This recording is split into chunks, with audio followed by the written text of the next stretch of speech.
This conference will now be recorded.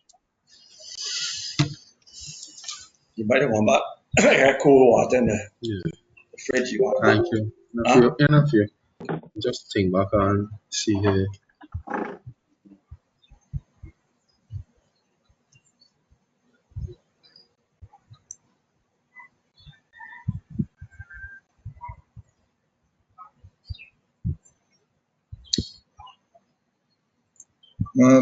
Book and be sitting on for a month next time.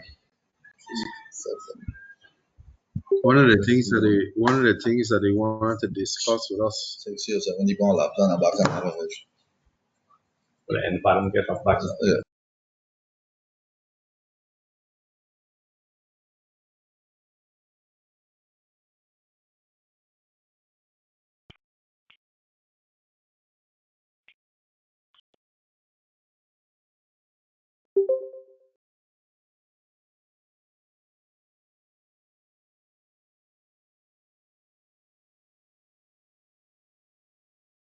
Knowing that May and June is too 16 laps. In 16, they pulled too much rain. Yeah, like 28 laps, I think 29, 28 or 20 laps. These 2 months are the slowest months out of the year, I think. A lot of egos and then still. Exactly.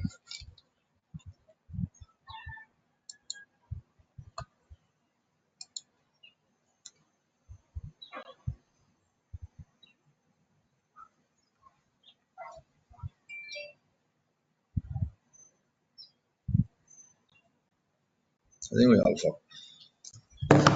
Not the pump fish for a little while. They pulled some pussy fun along the other day. I just feel to take a rope time and I run and I can jump and tie to the winch. They're only good for ground seed. They don't want good. Right, but even though I have fish part of the big fun level, why part of me, okay, no, one lap, so I love a bob gun that I went out, got with 3 strand Friday. That's when I went to look for the plastic bottom. But the grass hasn't grown back in the deeper water down there yet. I noticed that. When we were catching the whitey lobster, I think they not as powerful. One sand bed, all you get in both. What thing by the boat? Stanley. Business. Who's Stanley? Stanley Cattell. Ralph and Steve, brother. His son. Oh, yeah? I know his son to walk. He's the one to go fishing with Brett to do line fishing. Yes, Yeah, your brother go past with him to any brother can. He French tongue. He sell French tongue every Saturday? On Wednesday? He sell twice a week. Yeah, they catch good fish when they go by the fishing harbors and Give me get 2 bags of fish. When you go here around 70 patties. Who? What? He tell me he get around 2 bags of fish. Who tell you that? Stanley's son. Oh. Yeah, he catch 2 bags of fish. The first day they went out, they catch 2 bags of fish. Some fish they catch a few fish head or they're mostly old wife.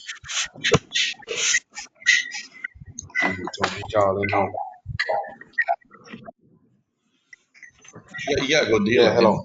The whole thing was nothing, but you got a tag. I think Dean had like 160 tags. 150 on it. 150. What kind of boat Dean had? A outboard engine? Yeah, one of them Seahawk.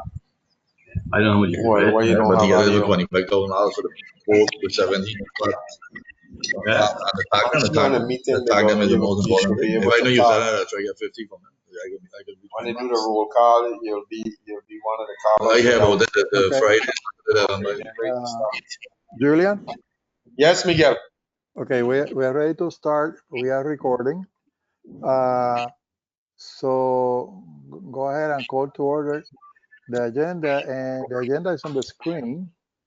I can read it for the record. 10 o'clock, call to order. Roll call, adoption of agenda. How the fishing industry coping with pandemic impacts. Presentation by SEDAR. Taking has some problems today, so I will just go over what he was going to say. Anyway, the important part is the presentation by Nicole Drill and the discussion then by the group. At 11 o'clock, we have a break, but it's up to you if you want to continue. Then the island-based FMPs, Maria del Mar, is going to give us an update. And then that will be followed by Adrián Rios. She will have a presentation that was requested by Julian on the SEDAR 57, the Spiny lobster. Then Dr. Michel Duval will give us a presentation on the 5-year strategic plan survey. Then we have other business in case you want to add other business in the agenda. So, Mr. Chairman, if you're ready, go ahead. Yes, I'm ready, and let's do a roll call. Okay, can we start with you in your name and affiliation, the group that is with you? DFP St. Thomas St. John. Next. Yes, Julian McGrath, DFP Chair, St. Thomas St. John. Darrell Bryan, DFP St. Thomas, St. John. Redfield Lede, DFP St. Thomas. Winston Lede, DFP St. Thomas. Okay, so the three of you in the one place. Winston, Daryl, and Elton George, DFP St. Thomas St. John. Elton George. Okay, then we will follow with Elton George, Elton George. St. Thomas St. John, Thank you. DFP. Okay, Jasmine. Jasmine Vélez Sanchez, Deputy Charitable Trust. Nelson Crespo. Good morning, Nelson Crespo, DIP Chair, Puerto Rico. Scott Crosson. Scott Crosson, Nova Southeast Fishery Science Center. Michelle Duval. Michelle Duval, consultant working with Council on Strategic Plan. Diana Martino. Diana Martino, Council Staff. Shannon Calais. Hello, this is Shannon Calais from the Southeast Fishery Science Center in Miami. Thank you. Carlos Pacheco. Carlos. Carlos Pacheco, council member. Miguel Cordero.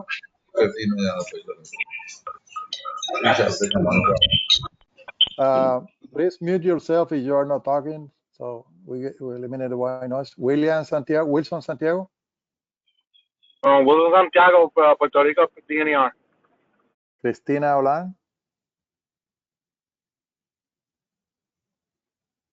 Cristina. Elizabeth Cadison. Please identify yourself and affiliations. Okay, Leahai Rivera.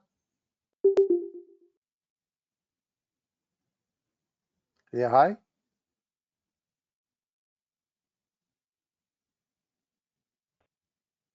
Seems that we have some problem with the audio. Sarah Stevenson. Good morning, Sarah Stevenson, NOAA Fisheries. Thank you. Kathy Siegfried. Katie Siegfried, Southeast Fishery Science Center. Maria Lopez. Good morning, this is Maria Lopez, Southeast Regional Office. Adrián Rios.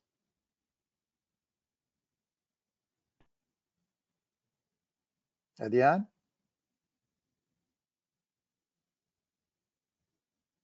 It seems that we have some people on the phone that we have problem with the audio. Don't know if in their end or ours, but we cannot hear it very well. Miguel, if I may interrupt, I'm looking at the chat. Cristina has audio problems, but she is online, and so is Leahai. So they can hear you, but they cannot speak to you. Thank you. How are yourself, Graciela? Go ahead and identify yourself. Graciela Garcia Molinari, Council Staff. Good morning. Thank you.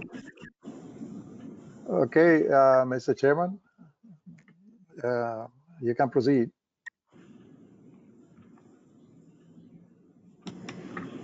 You didn't call me, Miguel. Oh, I'm sorry. Alida Ortiz. Good morning. Alida Ortiz, Outreach and Education Advisory Panel Chair.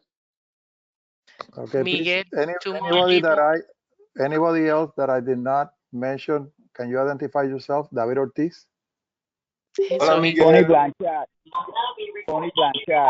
Vice Chair. Thank you, Tony, and thank you, David. Hola, Miguel.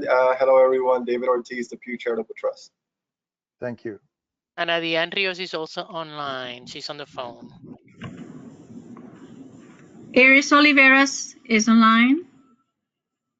Natalia Perdomo is online too, council staff. Okay. Anybody else online that have not identified yourself? Morning. Elton George, St. Thomas, St. John, DAP. Thank you. And good morning, Alexis Sabin, U.S. Virgin Islands, DPNR Fish and Wildlife. Thank you, Alexis. Gilbert Laban, DAP, St. Thomas, St. John. Thank you, Gilbert.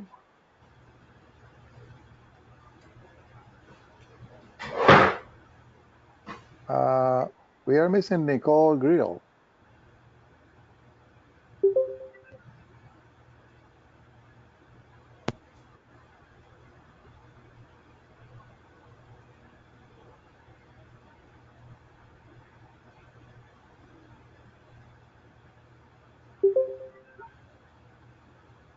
Miguel, you have 3 callers online, caller 2, 4, and 7. If they can identify who's calling on the phone, you might have Nicole online also. Any caller hasn't identified yet? I have all the callers identified so far, Graciela, in the list I have here. So anyway, Julian, you can start and people can join in. We are missing Nicole, but Diana is trying to reach her for the presentation.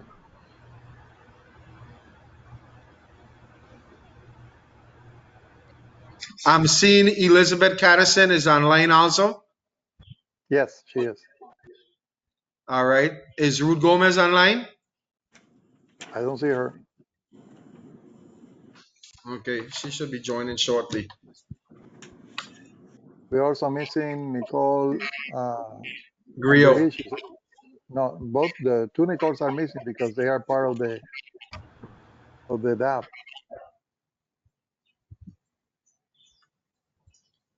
Okay, well, let's move forward with the agenda. Okay. So do I need to do a motion for the adoption of the agenda? Yes, please. Anybody from the group can move to adopt the agenda as written.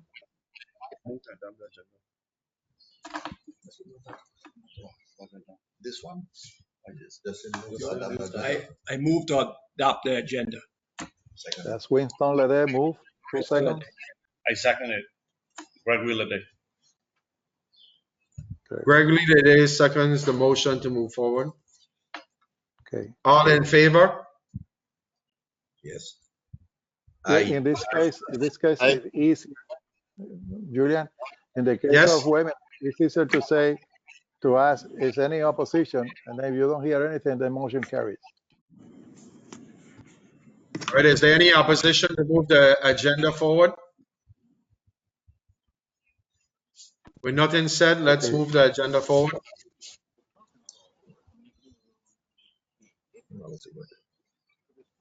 So the first item we have on the agenda is how the fishing industry is coping with the pandemic impacts. Okay, Julian, as I said, Cedric had some problem in the morning, but this whole idea started when Diana was talking to Cedric some time ago, and she was asking him how the people were coping, how the fishers were reinventing themselves. And we found that there was a lot of interest in sharing information among fishers. We have also the experience with Cristina Olan. She asked people whether they wanted to post their information, how to reach them, where to go if you're a consumer to buy the fish. And some of the fishers around Puerto Rico accepted, and some of them either have delivery door to door, or they have been able to advertise through the internet where are they and what type of fish they sell. So the idea here was to look at those questions that Takim sent to everybody and see how the fishermen in St. Thomas and John were coping with COVID, the issues and problems that you see. And then Nicole put together the presentation that was given at the OAP. And what she did, she went around, Nicole Grill, she went around St. Thomas and John asking fishers, and she found what they were doing. In some cases, the fishers were thankful because she was the first one to visit them and ask them how they were doing. Some interesting things came up, and one of them is that some of the old folks, especially on the east end, were very grateful that the fishers were delivering the fish, and they also were given to those fishers lists of species that they were interested in buying. So that created some avenues for the fishers to go out and catch those species and being able to sell it. But at this time, Julian, we would like to hear from the DAP members of St. Thomas and John, how you've been able to cope with the pandemic, how it has been affecting your fishing operation and your market operation for the fishes that you sell individually or collectively in the fishermen groups that you have. Maybe we can start with you, and then you can ask as chair for other people's opinions during the morning today. Okay, well, from my standpoint, the impact for the pandemic has been not all that bad because we have been able to sell our catch, even though that we had to scale back at some parts to not go out as often. If we went, instead of going out 2 days a week and we went out 1 day a week at the beginning of the pandemic, we were selling our fish. And presently, the sale of fish has been pretty good, at least in my area and at least how I operate. And I'm only speaking for myself. So I haven't really seen a great impact in the sales for the days that I went fishing. I'll leave Winston speak now. Good day. After the pandemic started, the sale of lobster went way down. So what I did, I moved a lot of my lobster traps where I know I wouldn't catch lobster for a while, and the fish sale increased because everybody was staying home, so they were cooking in their houses. So they were buying more fish from the fishermen. So we were targeting more fish. And I even moved, like I said, my traps, my lobster traps where I know we don't catch a lot of lobster, so we won't be catching lobster. Because all the restaurants and hotels that we sell the lobster to closed down. So when we caught a lot of lobster, even though we caught lobster, we had to sell it at a discount price. That's some of the stuff that affected us here. Winston, what do you call a discount price? Selling lobster for $2 a pound less than we sold it for. Okay, thank you. I'm sorry, Miguel. I didn't hear you good. Okay, Winston said that they have to lower the price of the lobster at the beginning of the pandemic, and that was $2 per pound less than the usual. Hello. Yes, Miguel Wilson here. Oh yes. Some of the fishers that we interview, yes, they have to. Hello, Wilson. Yes. You're talking about Puerto Rico? I'm sorry? You're talking about Puerto Rico? Yes, I'm talking about Puerto Rico. Okay, the interview that we. This meeting is only for St. Thomas and John. Okay, Puerto sorry. Rico will Okay. be on the 10th. Okay, sorry. Okay. Go ahead, Julian. All right, I have Daryl. I'll let Daryl speak now. This is Daryl. Yeah, I had to do the same thing like Winston, and we had to adjust the price. We did some sales and stuff for the lobster. I do mostly lobster, so we had to move around the traps. Sometimes you had to leave them sit much longer than we like leaving them sit. The sales was just horrible. All the restaurants are closed. So But we did some sales for local people could afford them, and we sold some. So And even went to St. John. I even went to St. John to help the people out up there. So we moved them a little bit, but at a less price. So it's been okay, but not great. Yeah. Fish has been selling real good. Okay, So one question they asked me to ask you. Do you think that this price will go up again to normal once the restaurants start opening, or do you think that people will get accustomed to dollar less a pound and ask for it? Well, from St. Thomas restaurant started to open on June 1st, so we're starting to adjust the price to raise it back up. So it's going up. Okay. Go ahead, Julian. Gregory, you have something you want to say? Oh, me and Winston fishing together, the same thing, roughly. Well, we all got together to try to move some of the lobsters with the sales. So like me and Greg and Winston, we all got together with a couple of the other St. Thomas guys to go St. John just to try get them to move. So we had like one day a week we would go St. John and everybody would come and get. But the rest for a restaurant to take there's just nothing you could do about that. So Yeah, they did a lot of social media advertisement.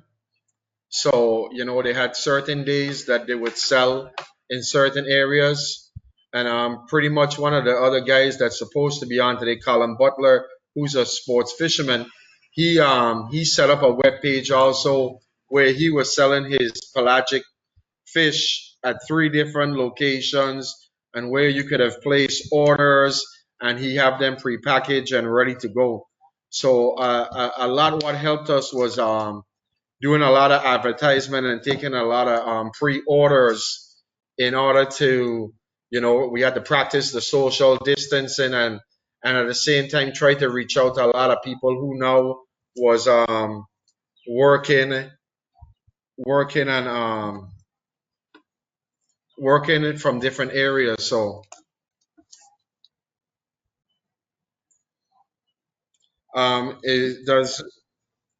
does we have Matthew Laban, is there something you want to say from the line fishery side of it and so forth? So good morning. Like Yum Yum said, predominantly we fish line. For us, with the local market, we did okay. But as far as the restaurant industry, that pretty much didn't exist. So for line fishing, we predominantly fish both the pelagics and the reef fisheries. For us, the pelagic fishery wasn't really didn't make a sense for us to go too much or get that far out, predominantly because the restaurant industry wasn't there to support it. But as far as the local market, the locals definitely came out and purchased snappers and all the other line caught species, much like the other fishermen here spoke about earlier today.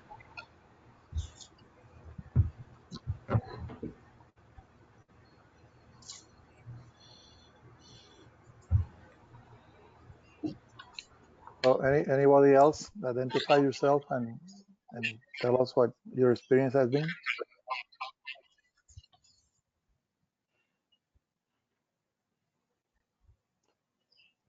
Okay, Julian, maybe we can summarize that in the case of St. Thomas and John Fisher have been able to adapt.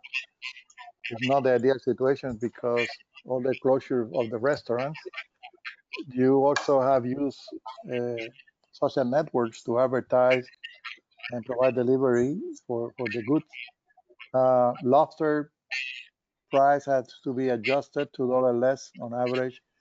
And interestingly, the fishers had to move their traps from productive area for not so much productive areas to allow for to catch for fish and sell and catch those things that you can sell. So I believe that that's the summary we can provide through the chair to the council. Also, in the case of the pelagics, there were not much of an encouragement to go out and fish for pelagics that you could not sell. So the pelagics were caught based on what they could sell to the consumers directly. Correct. Anything That else? was my demand. No, I think you've covered it with what we said here. We wait to hear on the other presentation.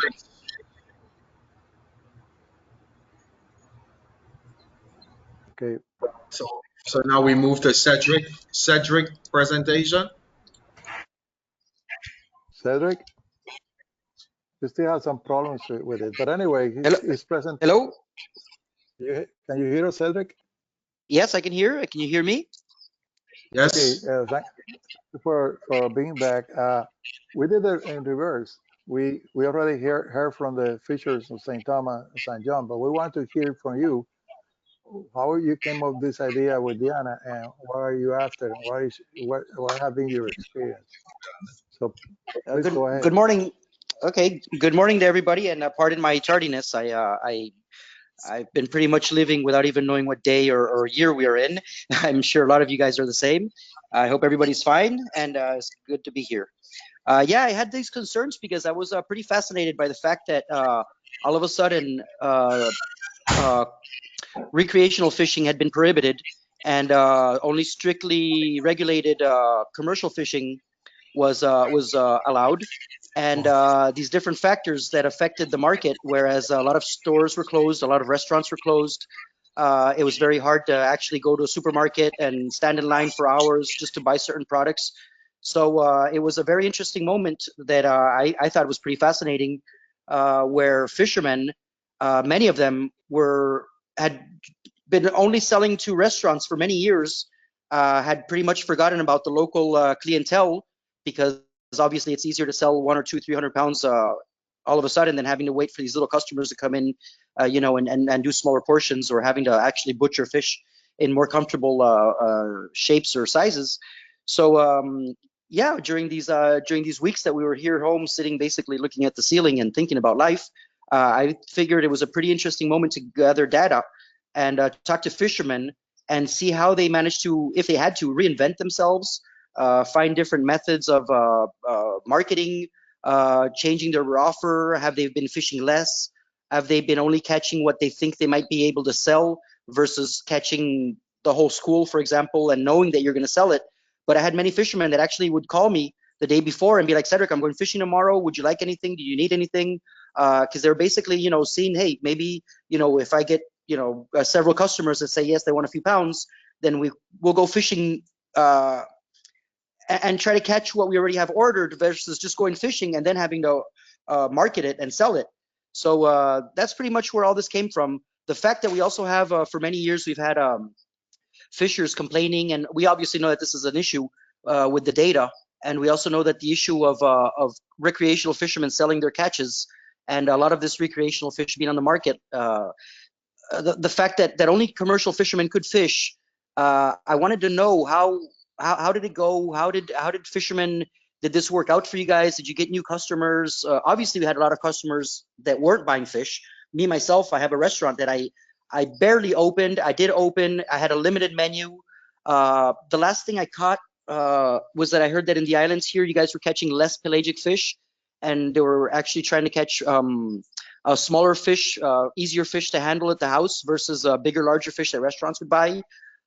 Here, I actually stopped buying smaller sized fish like the silk snapper, the chillo, or the cartucho. I was actually trying to avoid these fish that I sell whole, because I was serving in a foam tray, and these are fish that are fried, and that, it's one of these fish that you want to sit down and eat at a restaurant. I didn't imagine, buying a whole fried fish, serving it in a bowl, and then eating it in your car on your way home, or reheating it later. So I, on the other hand, wanted to buy larger pelagic fish that I could fillet and actually just serve portion size, easier to eat, no skin, no bones, no nothing. So that was interesting to hear. One of the last things I heard as soon as I logged on. So yeah, that's basically where where this idea came from.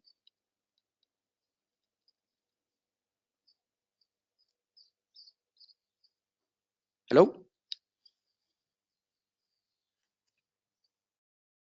That was great. That was great to get that information across. So everyone has to adapt in each and their own way and how they made things better. But one thing that came out here very positive is, with the restaurants being closed, a lot more of the residents had to cook from their house. Yes, So, for sure. and their limitations was what they could afford. So people would only come on and buy small amounts of what they could afford and um, cook at their house. So it was positive in one way for the fishers, even though we had a lot of negative aspects of it with larger fish and the lobster sales. Yeah, for sure. As a chef, I have a lot of customers that obviously a chef and a fisherman. I had a lot of customers that were calling me, and it was basically like kind of like an SOS because they wanted fish. They wanted, where can I buy fish? Where can I, do you have anything? Have you caught anything? Whatever. So I basically spent the last couple of months as an in-between man, showing my customers where and how to buy fish. And I had a lot of fishermen contact me and ask me if they knew where or how they could sell this fish. There was a lot of reinvention going on. A lot of guys had to start scaling fish, filleting fish, cutting them in steaks, and making it easier for the local consumer. One of the interesting things that happened right at the beginning of this pandemic, we were also right in the beginning of what we call over here Cuaresma, or which is the Easter weekend, which is traditionally one of the weeks where the most fish gets sold. People that don't eat fish all year actually eat fish on Good Friday, and a lot of people, either traditionally, spiritually, or religiously, they'll go out and buy fish. So it was interesting that this had to happen also during the times where most fish get sold. One of my fishermen, another thing that happened incredibly, the bottom fishing in my town in Arecibo had become incredible. They were catching queen snappers like we hadn't seen in years. A lot of people think that maybe the earthquakes have something to do with it, but the bottom fishing for red snapper and queen snapper has been absolutely incredible in areas where, for the past couple of years, you go out and catch 30, 40 pounds. These guys are catching 150 pounds in the morning. So logically, they have all this fish, and it's the best time to sell fish of the year. And everybody's kind of having a hard time either buying the fish because you don't know. A lot of people got used to buying fish at the market, at the supermarkets, nicely packaged. They hadn't had the chance to go down to the coast and actually talk to a fisherman and buy some fresh local fish. And we also had all these fishermen that were used to selling to the restaurants that had completely forgotten about their mom and pops at their houses buying fish for dinner. So it was a really cool time to see how people had to actually figure out how to buy fruits, vegetables, meats, and fish without having to depend on these large supermarkets. Counting on deliveries, counting on all these different forms to get food without having to go to these big shops that were either closed or it was, kind of a dangerous moment. You didn't want to go in there and be surrounded by, hundreds of people. So, so one of these guys started catching a lot of, he called me and he's like, I have 300 pounds of queen snapper, which is something that I always try to buy. And it's very hard for me to buy because it gets caught in limited amounts. And most of this queen snapper gets sold before it even gets to the shore. So this guy calls me. He's like, I have I have 300 pounds of queen snappers. Do you know anybody? I was like, well, I made a few phone calls. I sold him a couple of them. And I was like, man, nobody's going to buy an 8 or 9 or 12 pound fish with scales on it, simply gutted, to cook at their house because people don't know how to fillet. They don't know how to cut. They don't know where to even start. They don't have an oven big enough for this fish. So I told my friend, I was like, hey, man, why don't you just start cutting all these little fish in steaks in what we call here ruedas, which are the round steaks. Cut them all in steaks and make 2-3 pound bags and put a fixed price on them and see how it goes. Because a lot of people are out there looking for fish, but I can't sell you an 8 or 9 pound fish to a 2 or 3 person family that don't know how to use a knife. So the next day, or maybe the next day or 2 days after, I called him. I was like, hey, do you have any fish left? He's like, oh my God, Cedric, I cut every single piece of fish in ruedas, in steaks. I made little bags and I sold every single pound of it. And people are driving me crazy now. So that was a very cool thing to see how, just simply changing the offer, modifying a little bit. He managed to sell all his fish within 36 hours. And I was very happy for him. And the same thing has happened with other fishermen. They've been looking around. They've been, calling old customers, and fish has been selling.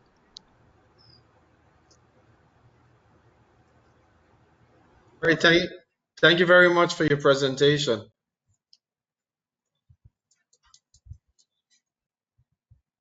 Okay. So next on the agenda, we have Nicole Griot.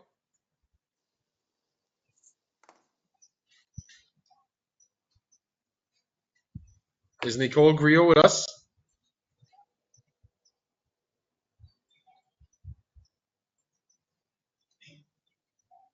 Did we lose him? Miguel, are you there? All right, he's seeing a presentation I'm here. coming up. Okay. So Julia, let me repeat again. I will. Nicole is not here, so I will read for you her presentation. It was a very good presentation. So I have to read it for the record, so you will see it. Natalia, are we ready?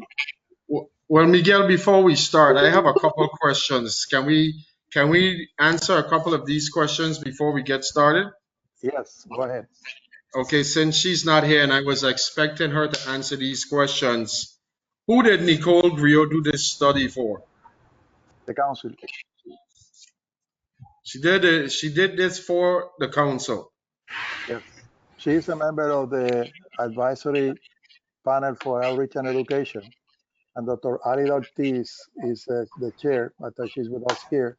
So we asked Wilson Santiago, Carlos, because we don't have a liaison officer in St. Croix, and we have Nicole Griot in St. Thomas, to take the question that Cedric put together with Diana and see what the Fisher's reaction was. And so she did. So it's not a Well, the reason a formal survey as such, like other surveys that you have seen. Well, the reason why I'm asking this question, Miguel, and I wanted to ask it to her, because when she came to the Gustave Kettel Fish House in Frenchtown to interview the fishers there, she told the fishers that she was doing this survey for the Corps. And we found it very funny that she would be doing this for a NGO group that has nothing to do with what's going on right now. And Tony Blanchard is on the line, myself, and we asked the question 3 times: "Are you sure you're not doing this survey for the council?" And she says, "No, I'm volunteering my time doing this survey for the Corps." And I have a serious problem with that, Miguel, because she is supposed to be the liaison between the fishers and the government. And if you're going to build a trust between the fishermen and the government, this is the way that you blow it completely apart by trying to get a survey completed and lying to the fishers in order for you to complete what you're trying to get completed. So, I just want to put on a record because, I'm very disappointed that this happened, and I'm sure Mr. Blanchard wants to say something. I don't know if he's going to say it here or he's actually going to say it at a council meeting. But I spoke to the fishers that were interviewed, and each one of them was given a different scenario and on why the survey and who the survey was being done. But it was never mentioned that it was being done for the Outreach and Education Committee of the Council. Well, in that case, I don't know whether she did it for Corps. I don't know any of those NGOs and kind of figure right one on the other. But what we asked Wilson, Carlos, and Nicole at the OAP was just to go and get this information. Do you still want to see what she found? And then we put that when we talk to her? Well, it's up to the group. If the group want to move forward and the presentation given, but one thing I'd like to see. The presentation is already available on the web page. You can go there and see it, and then you can move to something else. But she interviewed 25 fishers, and on and on. So let me know what is your wish. You guys want to see the presentation still, even though she said that. Hello. Yeah, Mr. Blanchard, go ahead. Okay, let me throw in my piece here, Miguel. You see, once again, when we come back to having this thing here about why the government is not trusted by the fishers, we have a perfect example here where there was really no reason to deceive the ones who are doing this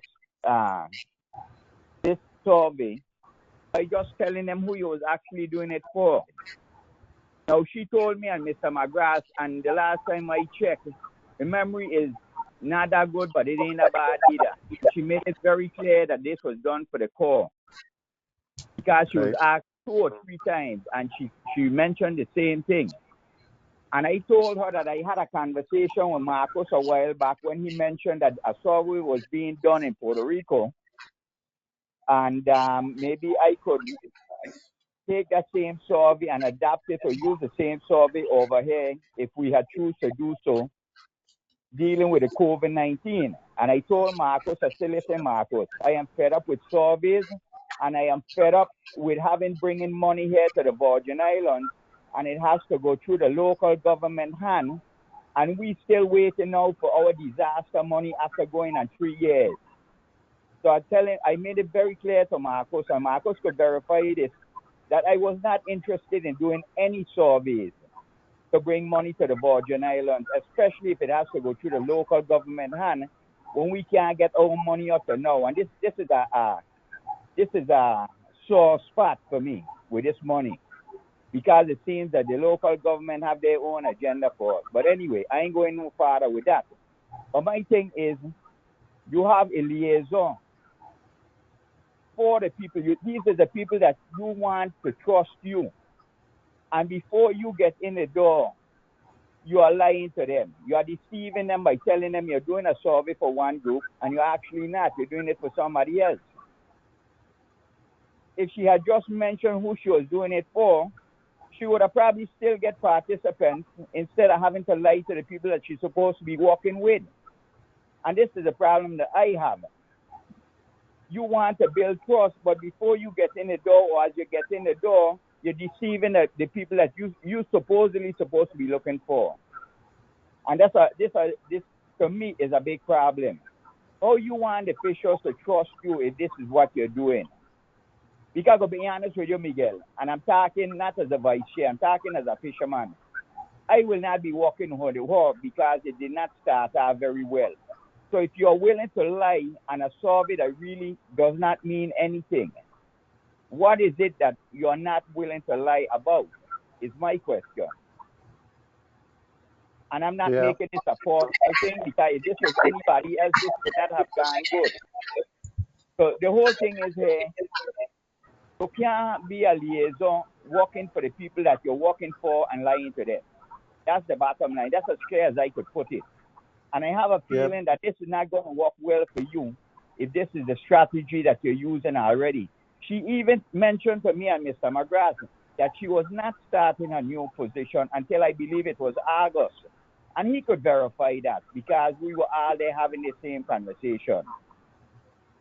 So if I was asked, Mr. McGrath was right there when this conversation was going on, put me on point. Okay. I believe this. That's all I got to say on this, Miguel. Okay, I believe this is something to discuss with Nicole and the other Nicoles. But the question goes back again. Remember, this is a webinar. Do you want to hear the presentation? Yes or no? No, I think we should move forward because I found this presentation to be false because it was not said that it was being done on behalf of the Caribbean Fishery Management Council. Okay, Natalia, can you put the agenda back on the screen?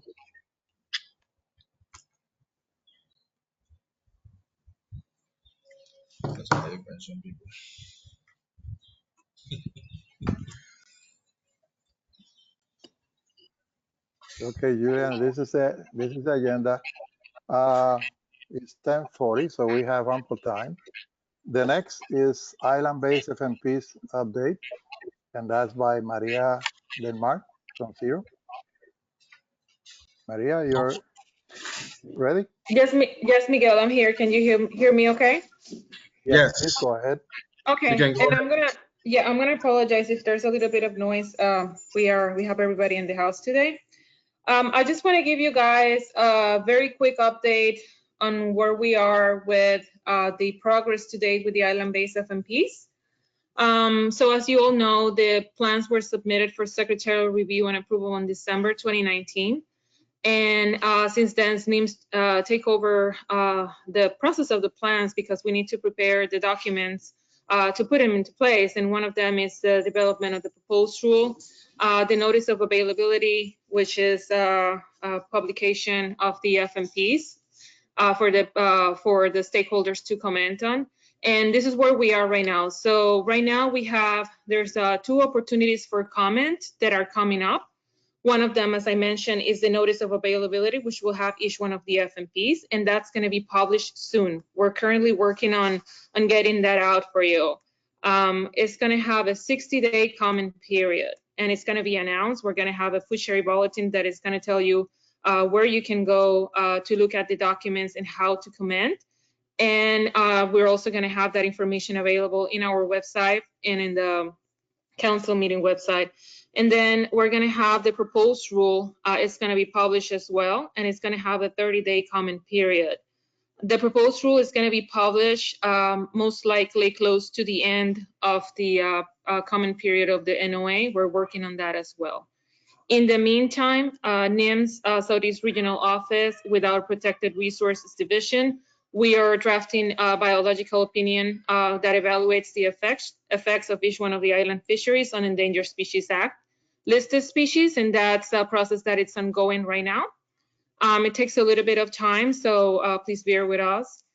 Then after all of that, then there's going to be a publication of the final rule with what we call the cooling period, which is basically that the FMPs are going to be implemented 30 days later.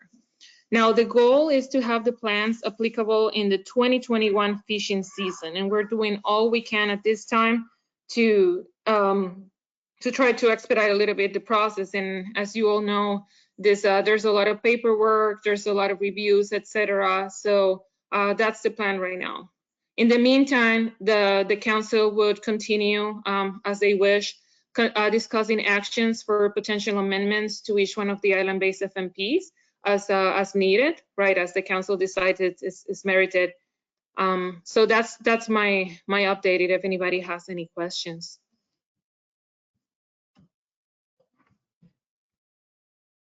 Any question for Maria? This is Carlos. I do. Yes, Carlos, go ahead. Yeah, I wanted to know when the island-based FMP is approved.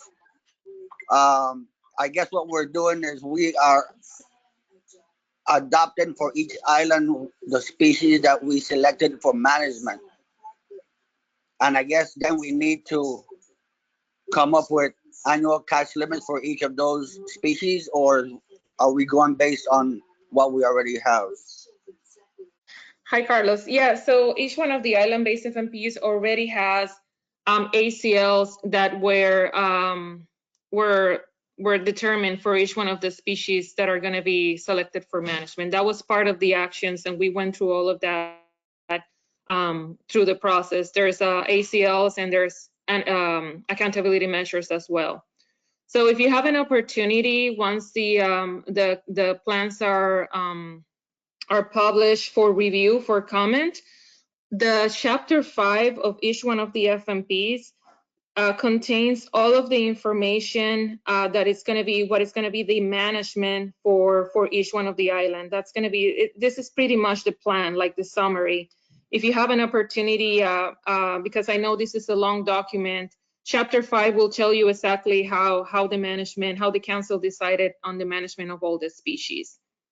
And you all have the opportunity to comment on that as well. Does that answer your question?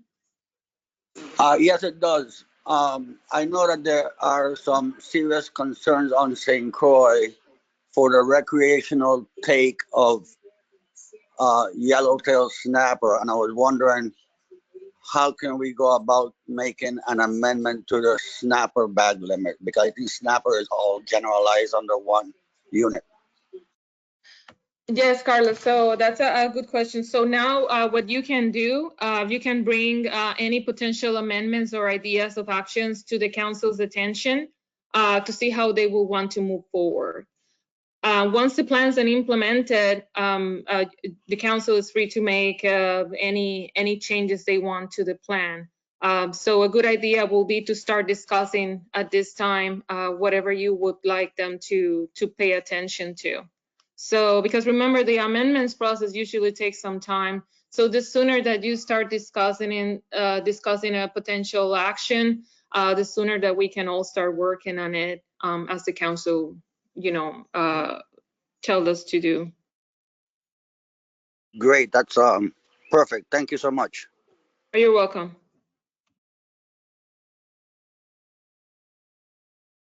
Any more questions?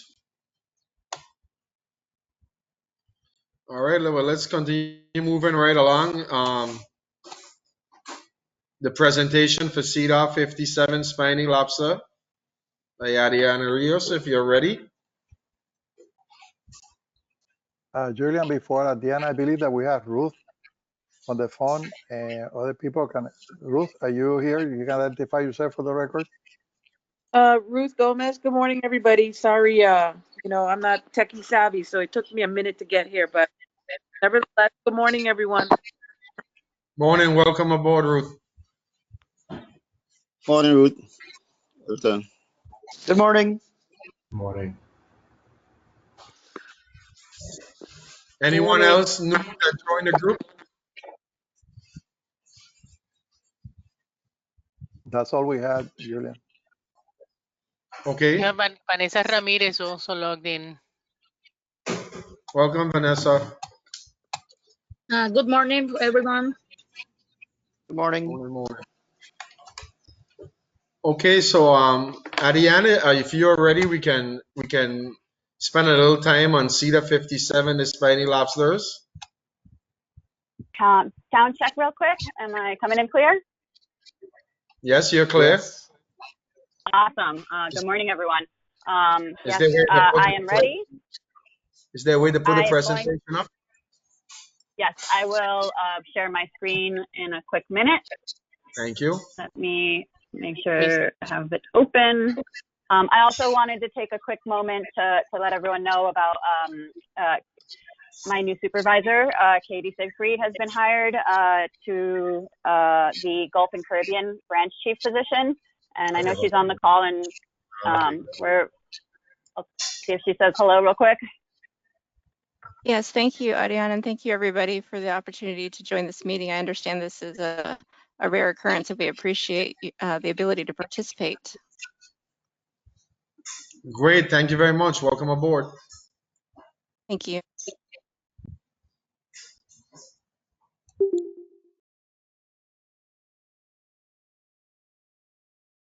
Okay, present, slideshow start. Hold on,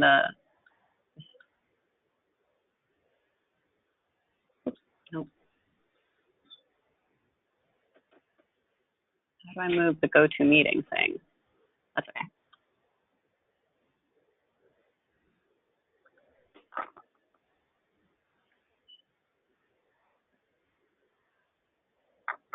Do you guys see my cover slide? Yes.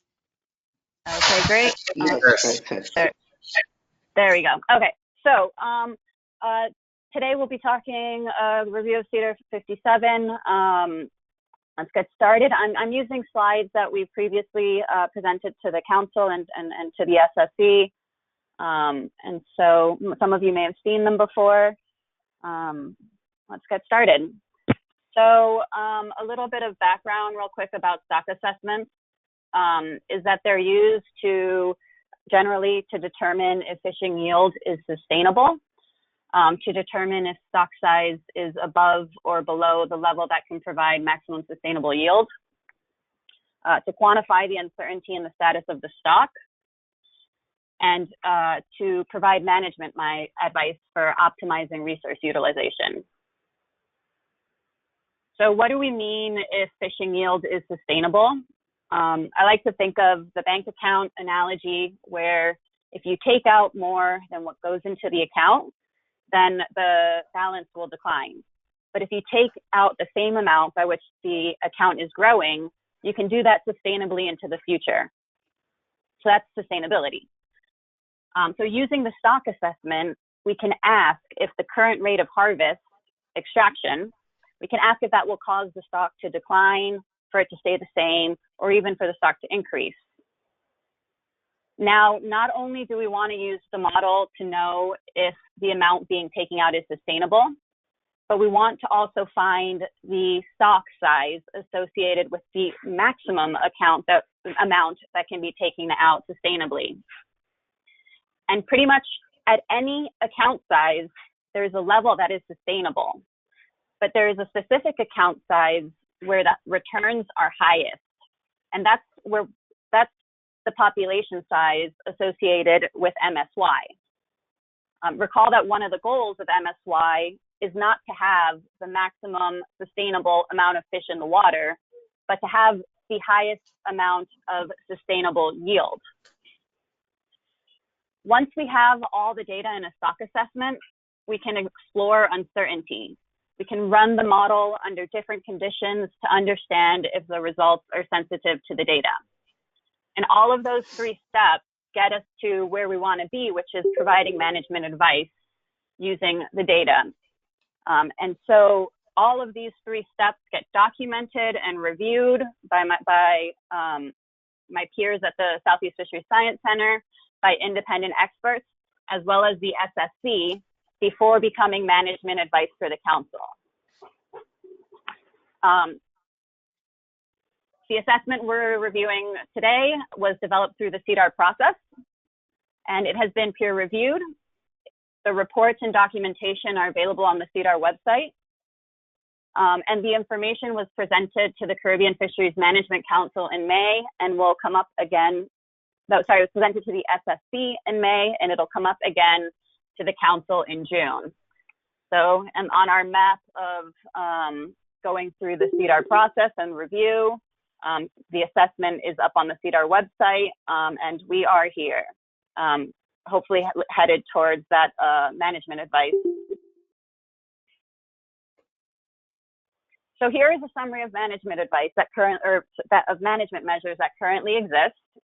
In St. Thomas, we have the annual catch limit, and we have the minimum size of 3.5 carapace length, as well as some other regulations. And this brings me to the current assessment and what tool did we use. So we use stock synthesis, which is a model that uses, it's a catch at age model. So we take into account the age of lobster over time as we try and model the fishery and the population of lobster. The model simulates the dynamic of the stock of the lobster with its mortality, the lobster maturity, and the lobster growth.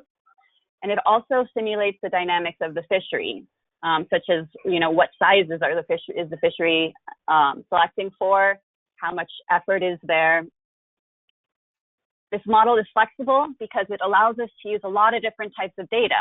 And I'll review what types of data we have in the Caribbean, but as we collect more data, we can continue incorporating that into the model, and that's exciting.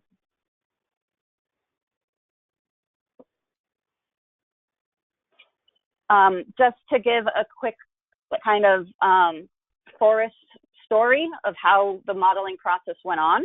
So we used this tool and we started with low complexity.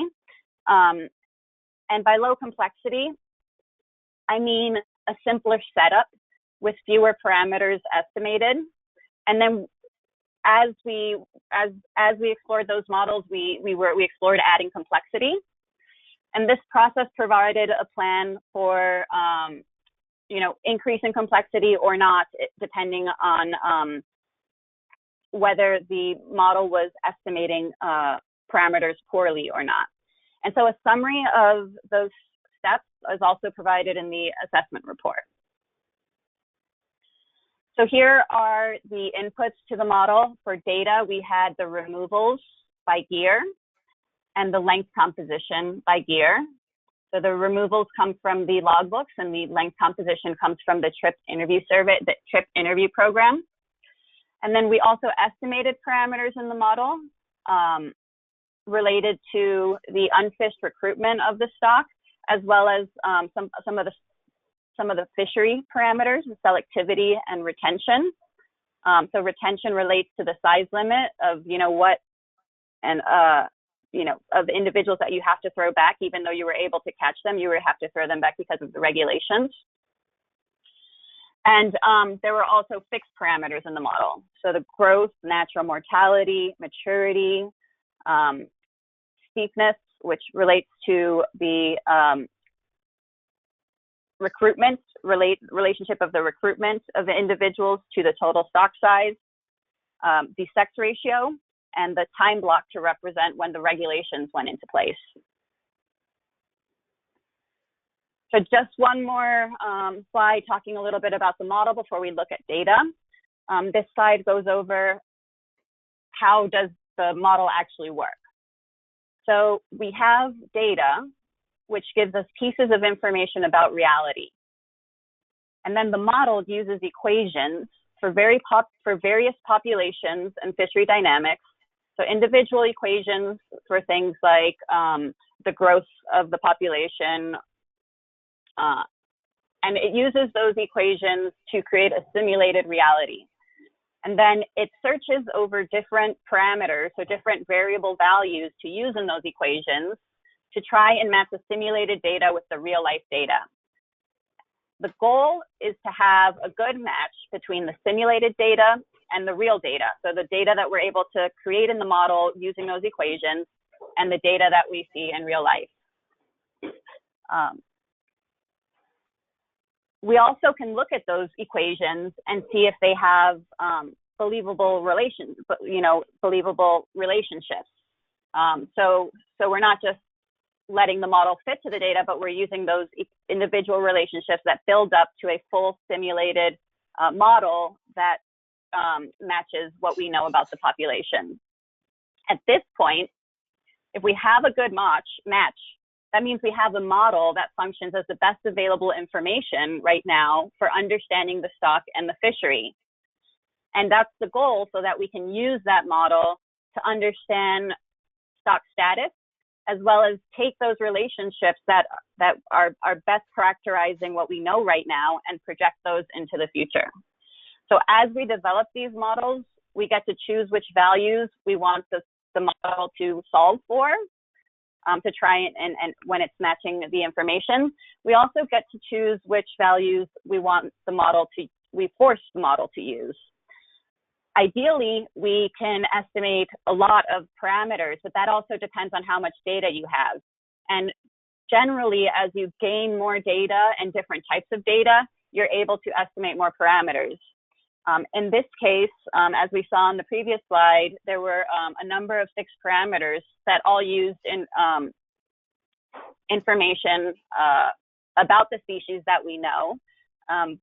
But again, it's a great start to have those fixed parameters and estimate the ones that we can, and as we move forward to continue improving the models.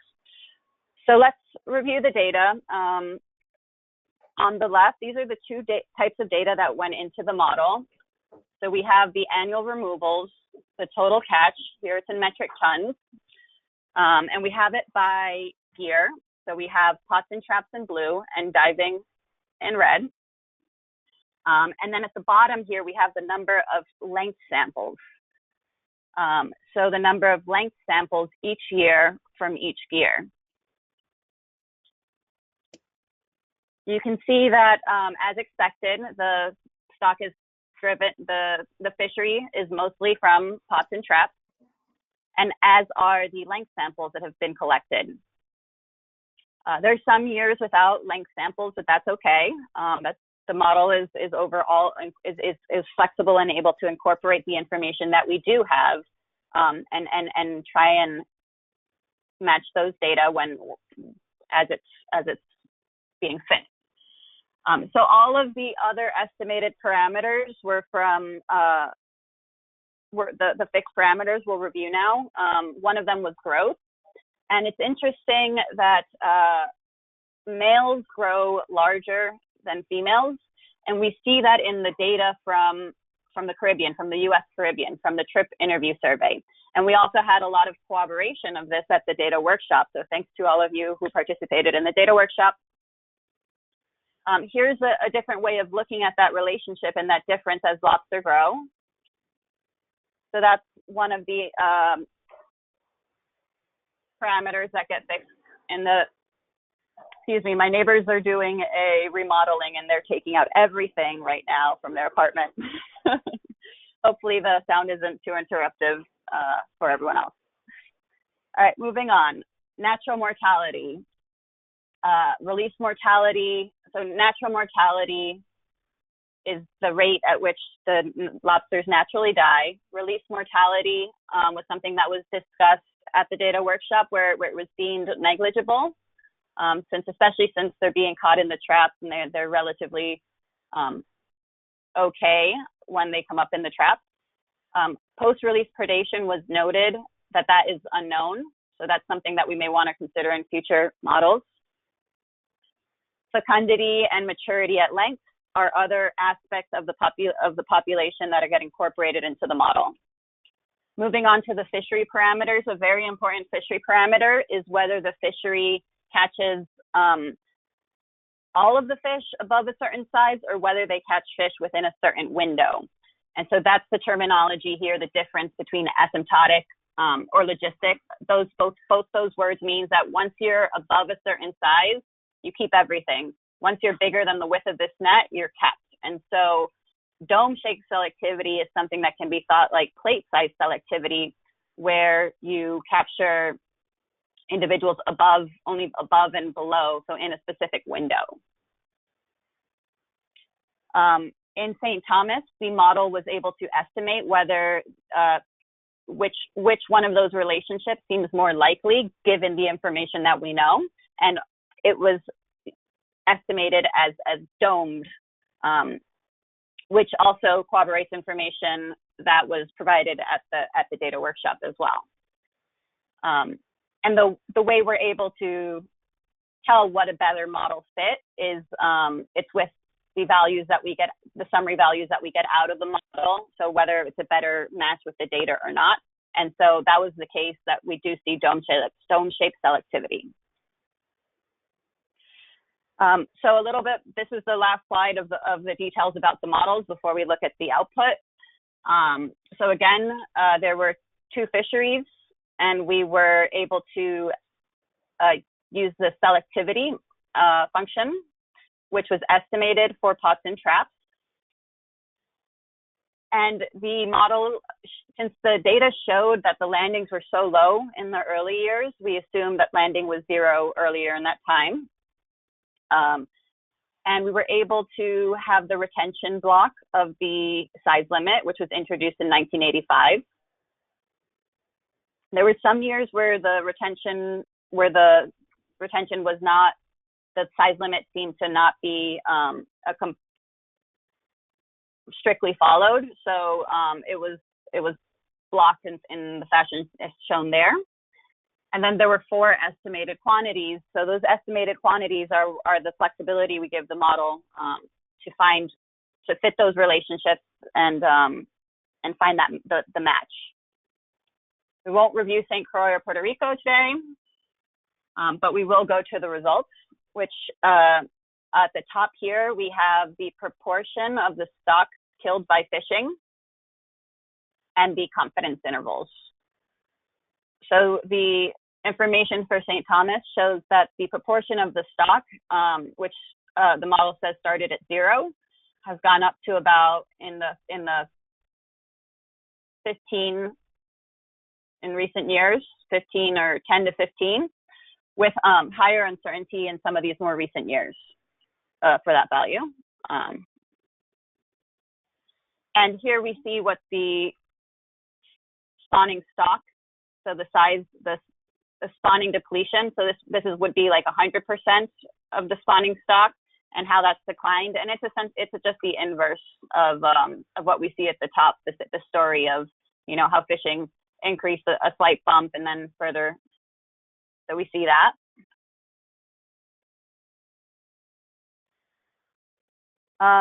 there are more diagnostics and more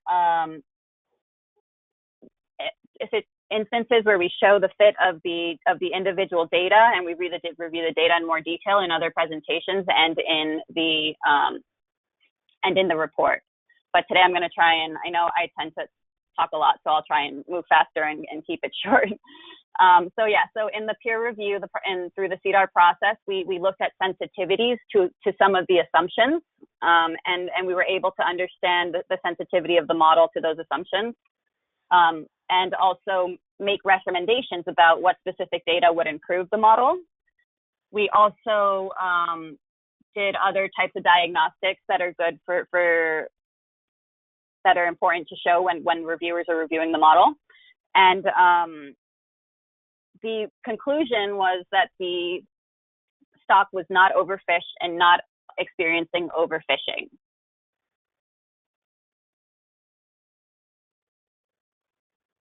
So not overfish. Here's a summary table from the model, but the two important things to take away from this table are highlighted in yellow. And so the stock over the estimated the stock size at MSY. So the stock is larger, and whether if this is larger than, if this was smaller than 1, it would mean that the stock, it was smaller than the stock estimated at MSY. So that's good. And the fishing mortality, the current fishing mortality, was lower than the fishing mortality predicted at MSY. So that means that the fishing mortality was not exceeding. So not overfished and not overfishing. That's the end of the presentation about the summary of the model. I guess I can take questions about the model there, and I believe you guys want to also see the summary of the moving towards the annual, the ABC. Yes. Can we go back a couple of slides? I have Daryl Bryan that has a couple of questions. He wants to go back to the slide where we were talking about the years where it was introduced. The size limit. The size limit, 1985.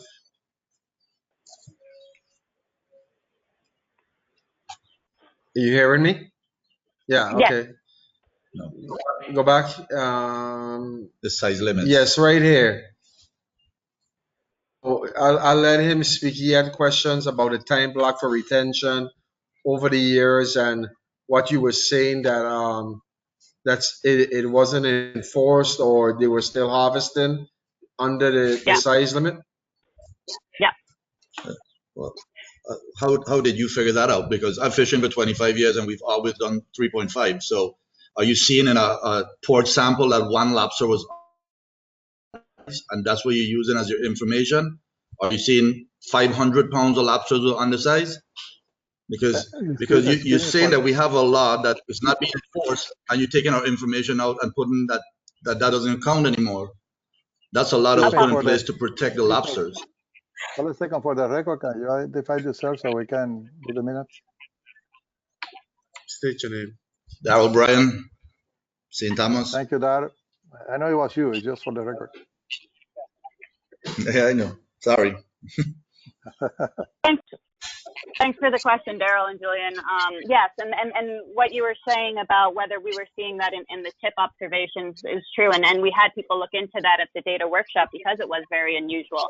But after review of the data, before even going into the modeling process, this was identified and discussed.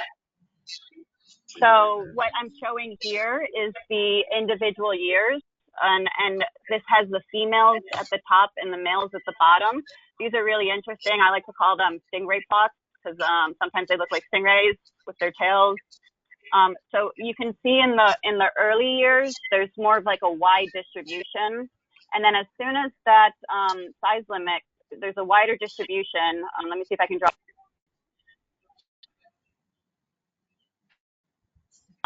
So my cursor here is highlighting the part under, like from about 100 under, and you can see that captures quite a few of the this individual sampled at those sizes.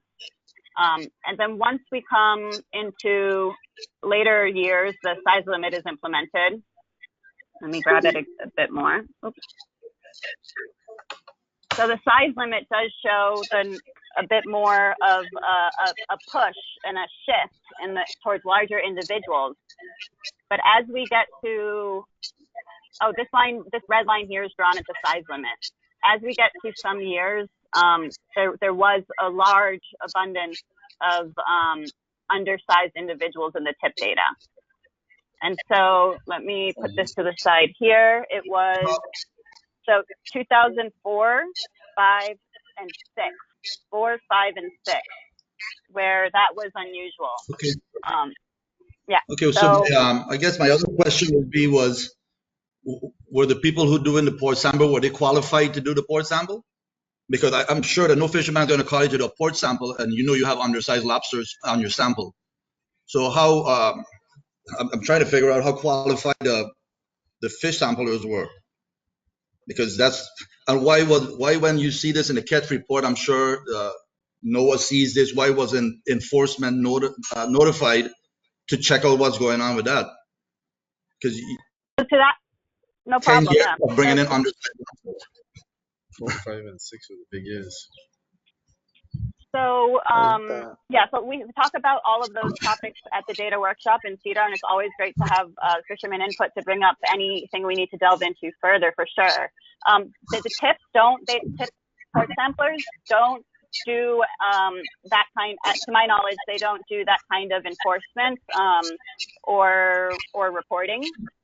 They could, I imagine, if they saw something very unusual, but go ahead. No, I was asking what the qualification was when the lobsters, because maybe they made the mistake, because like I'm not going to bring in a lobster, call you to do a sample, and I know the lobsters on the site. I measure every lobster that we catch. So to hear that there's a lot of trip samples that show the undersized lobster is kind of like, what the hell is going on here?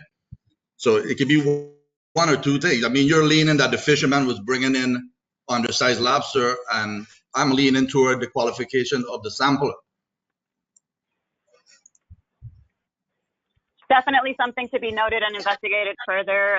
Maybe I guess I forgot to mention that I'm hoping to answer all of the questions you guys have today, but definitely I hope to take what I learned and what questions you have and be able to look further into anything I need to be able to better explain, and also think of other tools or examples to be able to better communicate the model and incorporate and continue to have this productive relationship that we've had so far, discussing data through the SEDAR process.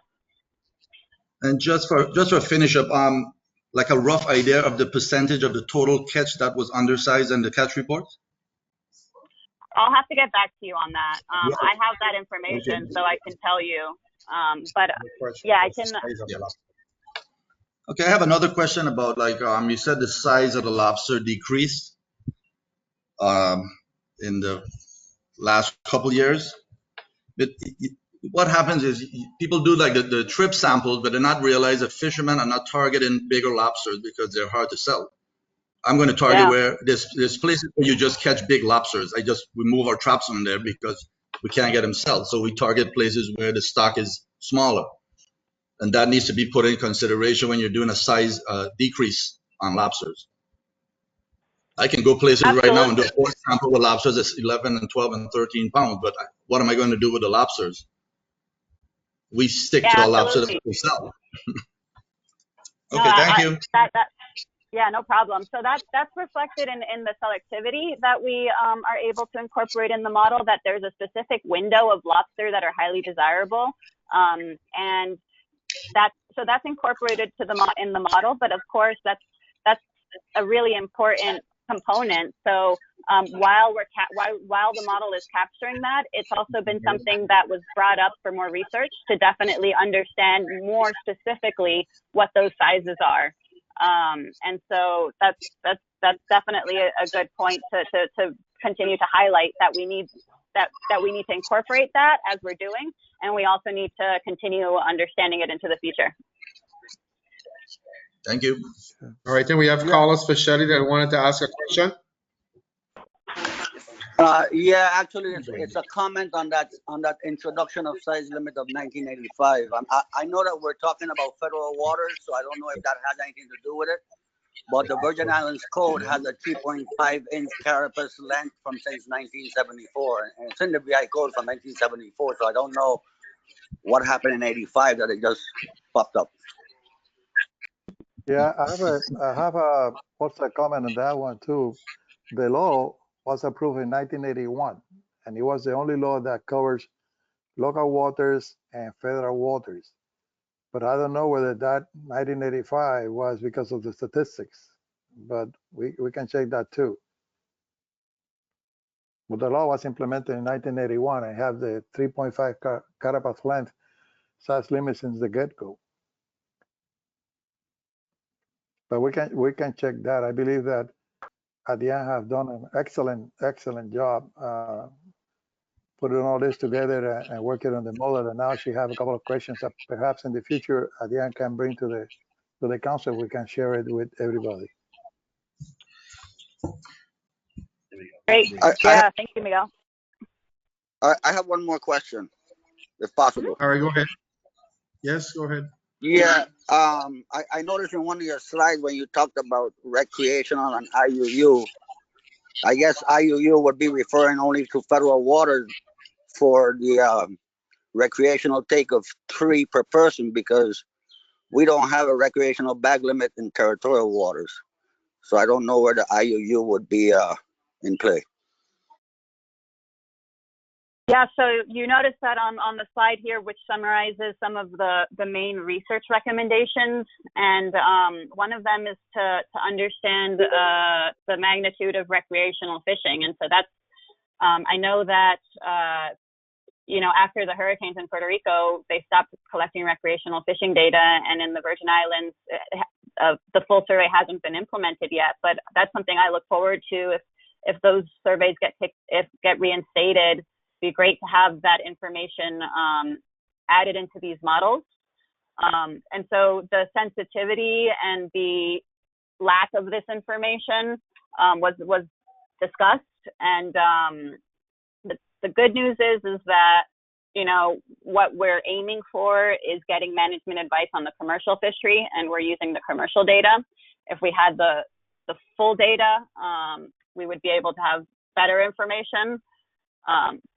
But to the extent that the IUU is going on in the federal waters, sometimes there's no real strong quantified information right now, but perhaps there are ways to learn more about that.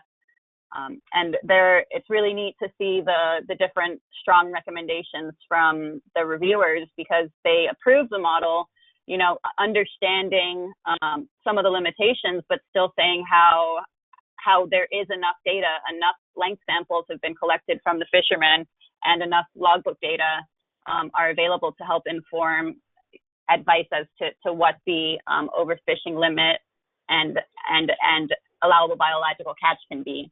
And I think one more comment on the research is I'm excited to take these research recommendations and implement them, hopefully, into research projects. And I know that a lot of you have participated in, I don't know who all participated in Todd's trap surveys. I guess that was in St. Croix. But the concept of working together to answer some of these questions is exciting. And I hope to, participate in coming up with some ideas to get some answers to these questions, as well as having other collaborators and universities help us answer these. Okay, thank you. Thank you, Carlos. Is there anyone else that would like to ask a question on what was presented so far?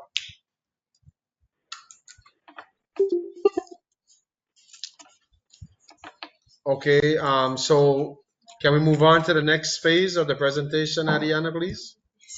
Yeah.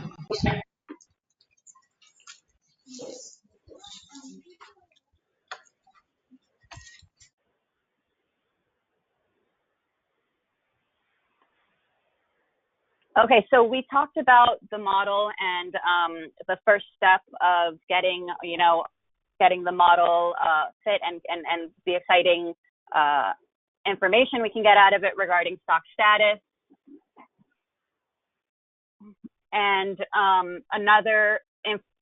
the other information that we can get out of the model, given everything we understand about the stock and the fishery, is what levels of fishing are, what the levels of fishing into the future can be that are sustainable.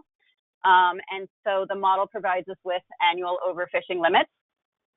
And then we account for the uncertainty, the scientific uncertainty in obtaining the ABCs. So in this section of the presentation, we're going to review and discuss the latest OFL and ABCs for 2021 to 2026. So let's see, yes, the OFL is the overfishing limit, and that's what the model is telling us. The overfishing is no longer sustainable. The overfishing limit provided by the model is the predicted MSY that can be sustainable into the future, and when we reach,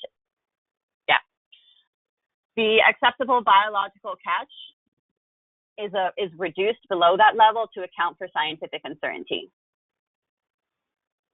Then the ACL is below that, and the catch and the ACT. So just a few key terms. Overfishing means the annual rate of catch is too high. The maximum sustainable yield is the largest long-term average catch that can be taken under existing conditions. And scientific uncertainty is uncertainty in the information about a stock and its maximum sustainable yield reference point. Sources of scientific uncertainty can include the stock assessment results, so time lags in the assessment updates, projections and potential ecosystem or environmental effects, or other factors. Management uncertainty, which is accounted for in the ACT, reflects uncertainty in the ability of managers to constrain catch so that annual catch limits are not exceeded, as well as uncertainty in quantifying the true amounts of catch. So sources could include late catch reporting, misreporting, underreporting, or other factors.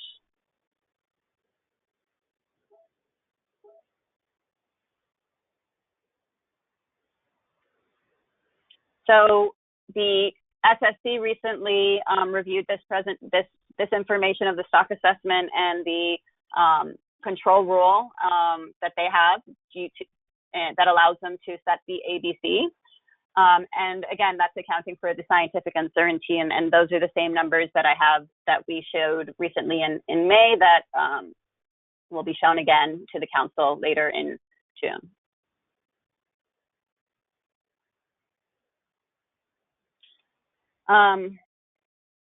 Let me go back one slide for a second. Okay, so recall that we can use the stock assessment to produce a prediction into the future based on what we understand of all the factors that we understand about the stock and about the fishery. And we have data up until the current year. The stock assessment went through 2016 with the length data and the logbook data, but we still have information from the logbook data for 2017 and 2018 to an extent, or yet no, those years are complete.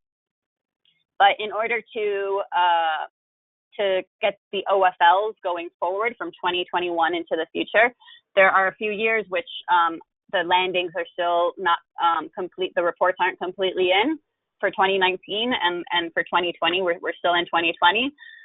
But in order to make predictions about going forward, we need to, kind of fill in information for those years. And so the current, I guess we can call it just not plan A or default, but the current strategy is to use a 3-year average. So a 3-year average from the 2016, 2017, and 2018, and use that for 2019 and 2020. But that is just for now, because as soon as 2019 values are complete, we can rerun this. It's quick to rerun this analysis of getting the OFL, so we can put in the 2019 information. And then we can also update what we know about 2020, whether we expect 2020 to be about the same as 2019, or based on more information that we learn between now and when this analysis can be rerun. During the last presentation, it was noted that the island-based fishery management plans, which would be the kind of amendment to which new ACLs get incorporated. There's time between now and then to rerun these numbers and get the OFLs, the new OFLs that correspond to the actual information. During the last presentation, we also did a comparison and said, well, what if these numbers are actually half their size? And so it turns out that within a year, the two results are very similar, regardless of if these are at this level of the 3-year mean or if they're at half that, because of the current situation of the stock, which is that it's not being overfished. So it's okay to continue fishing at this level. And if you fish at even a lower level, the stock is still okay. So these are just more notes that describe what I said. So for St. Thomas, St. John, 2019 and 2020 values for now, we're set to the average landings of 2016 to 2018. And this is, those numbers are here in this table, but sometimes it's also nice to see them plotted. So those are these asterisks right here. So the average for the pots and traps, and the average for the diving, and then the average for the total. So here are the OFL, or here is the OFL given those assumptions. Oops. Sorry, jumping around here. So OFL was projected starting in 2021 using the assumptions we described on the last page. And it also assumes some of the other things that are going on are constant, like the patterns and size and things like that. So if there are changes in those, we can always ask the council to request, the council can always request updates to assessments. And so, if, as long as, things are going, let me see how I want to say this. If something is changing very quickly in a stock due to something in the environment or something very unexpected and unusual, something maybe like COVID, you can, the council may want to ask that, we look into changes in key things and update assessments. And so that's what I mean to say here, that the allocation patterns, like the selectivity and, how much is coming from the pots and traps versus how much is coming from diving, as long as those things are somewhat the same, that's what these projections are using. They're using the information of the stock as we understand it right now, and the information of the fishery as we understand it. Okay. So that was OFL. That is based off of the model going towards, this is one more important point here. The model goes over, in the long run, the goal of projecting these OFLs is to get the fishery at the value that produces MSY. So that's the maximum sustainable yield. So these levels, which are higher in these earlier years, they help the stock to get to the stock size that produces a permanent level of maximum sustainable yield. So these values are not their value, the initial values as we go to, as if I were to project these into even more years, you would see that eventually this just hits the same number, because that is the MSY. So these values here, which are higher, are not sustainable into the future because the model predicts the MSY at the level of, I have the exact number on another slide, but what I just wanted to say is that the reason they're higher is because the stock is not overfished. That means it's at a size that is a stock size that is above the size that can produce MSY. And so the goal is to get the stock, the goal of the way these projections are set up is to get to the stock to that level that produces that maximum over time, that's in balance with the conditions of the stock. Okay, so again, that we've reviewed overfishing limits so far. Now we're talking about the ABC.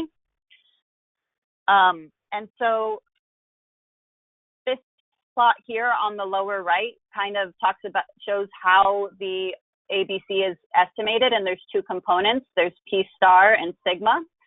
And sigma takes into account the shape of this curve, which we have the OFL here at the bottom with smaller values starting here, and they're increasing.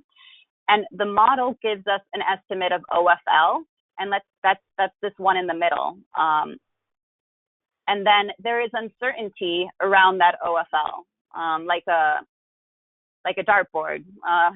So that's what the model is predicting, but the uncertainty around it depends on how sure we are about all of the inputs and how sure we are about the equations and things like that in the model. So the the sigma does that, and then the P star reflects how much risk is tolerated. So the probability of overfishing. And so that is reflected in the red line, so the probability of overfishing. And in the middle of this distribution, if we stay in the middle, if we have a probability of 0.5, that's a 50-50. That means that our chances of being wrong are, we're chances of being 50% on this side or 50% on this side. But to account for the uncertainty, the P star is often reduced to a range of like 0.4, 40%. And so that means that the percent of what's in blue that's covered is no longer 50-50. Now it's 40-60 to be able to increase the likelihood that the true value is being captured. So that's how one example of how P star works. And when you carry this out and you do it for a different range of P stars and a different range of sigma, we can look at what the value of ABC over OFL is. And so here I'm showing a range of P star from 0.4 to 0.45. And I'm showing the sigmas of 0.5, 0.75, and 0.1. And at high P stars, those values are ranged between about, the high 70s to the high 80s. And as you increase your probability, as you reduce your probability of overfishing, which so you make it less, as you make it less likely that you're overfishing and more likely that the information that is being captured, the reduction slightly increases at the different sigmas and now ranges from about 60% to the high 80s. And so it's on the, those are kind of management decisions informed by the SSC, and the SSC put forth a motion to use the sigma value, the sigma min of 0.5 with a multiplier of 2, so 2 times sigma min. And so that would be reflected by the value, the relationship here of the triangles. And the SSC also put forth a motion with a recommendation of a range of P stars. And if I just carry out all those numbers, here are the numbers that were provided at the end of the last SSC meeting, where we have what the OFL is coming out of the model. And then you have those range of P stars. And so if you did the divisions of the predicted ABCs over the OFLs, they would get the ones we saw on the last slide for the respective P stars. And essentially showing this information visually gives us this, which is here we have the information that we know through 2018. Then we have the 3-year averages, which are assumed for now and can be replaced when we have more information. This yellow line is what the model predicts to be the stable, the MSY, the maximum sustainable yield. But the goal of the ABC is to account for uncertainty in that estimate of MSY. What you see here is the projections of the model of OFL. They go high, right? And then they merge with the MSY, because the goal of the projections in the model is essentially to have the OFL at the level that produces MSY. So that's the step one. And then the step two is to account for uncertainty. And to account for uncertainty, the range that is being proposed is captured by these 2 orange lines. And so that's the range from the P star of 0.4 to 0.45, given the sigma min of 0.5.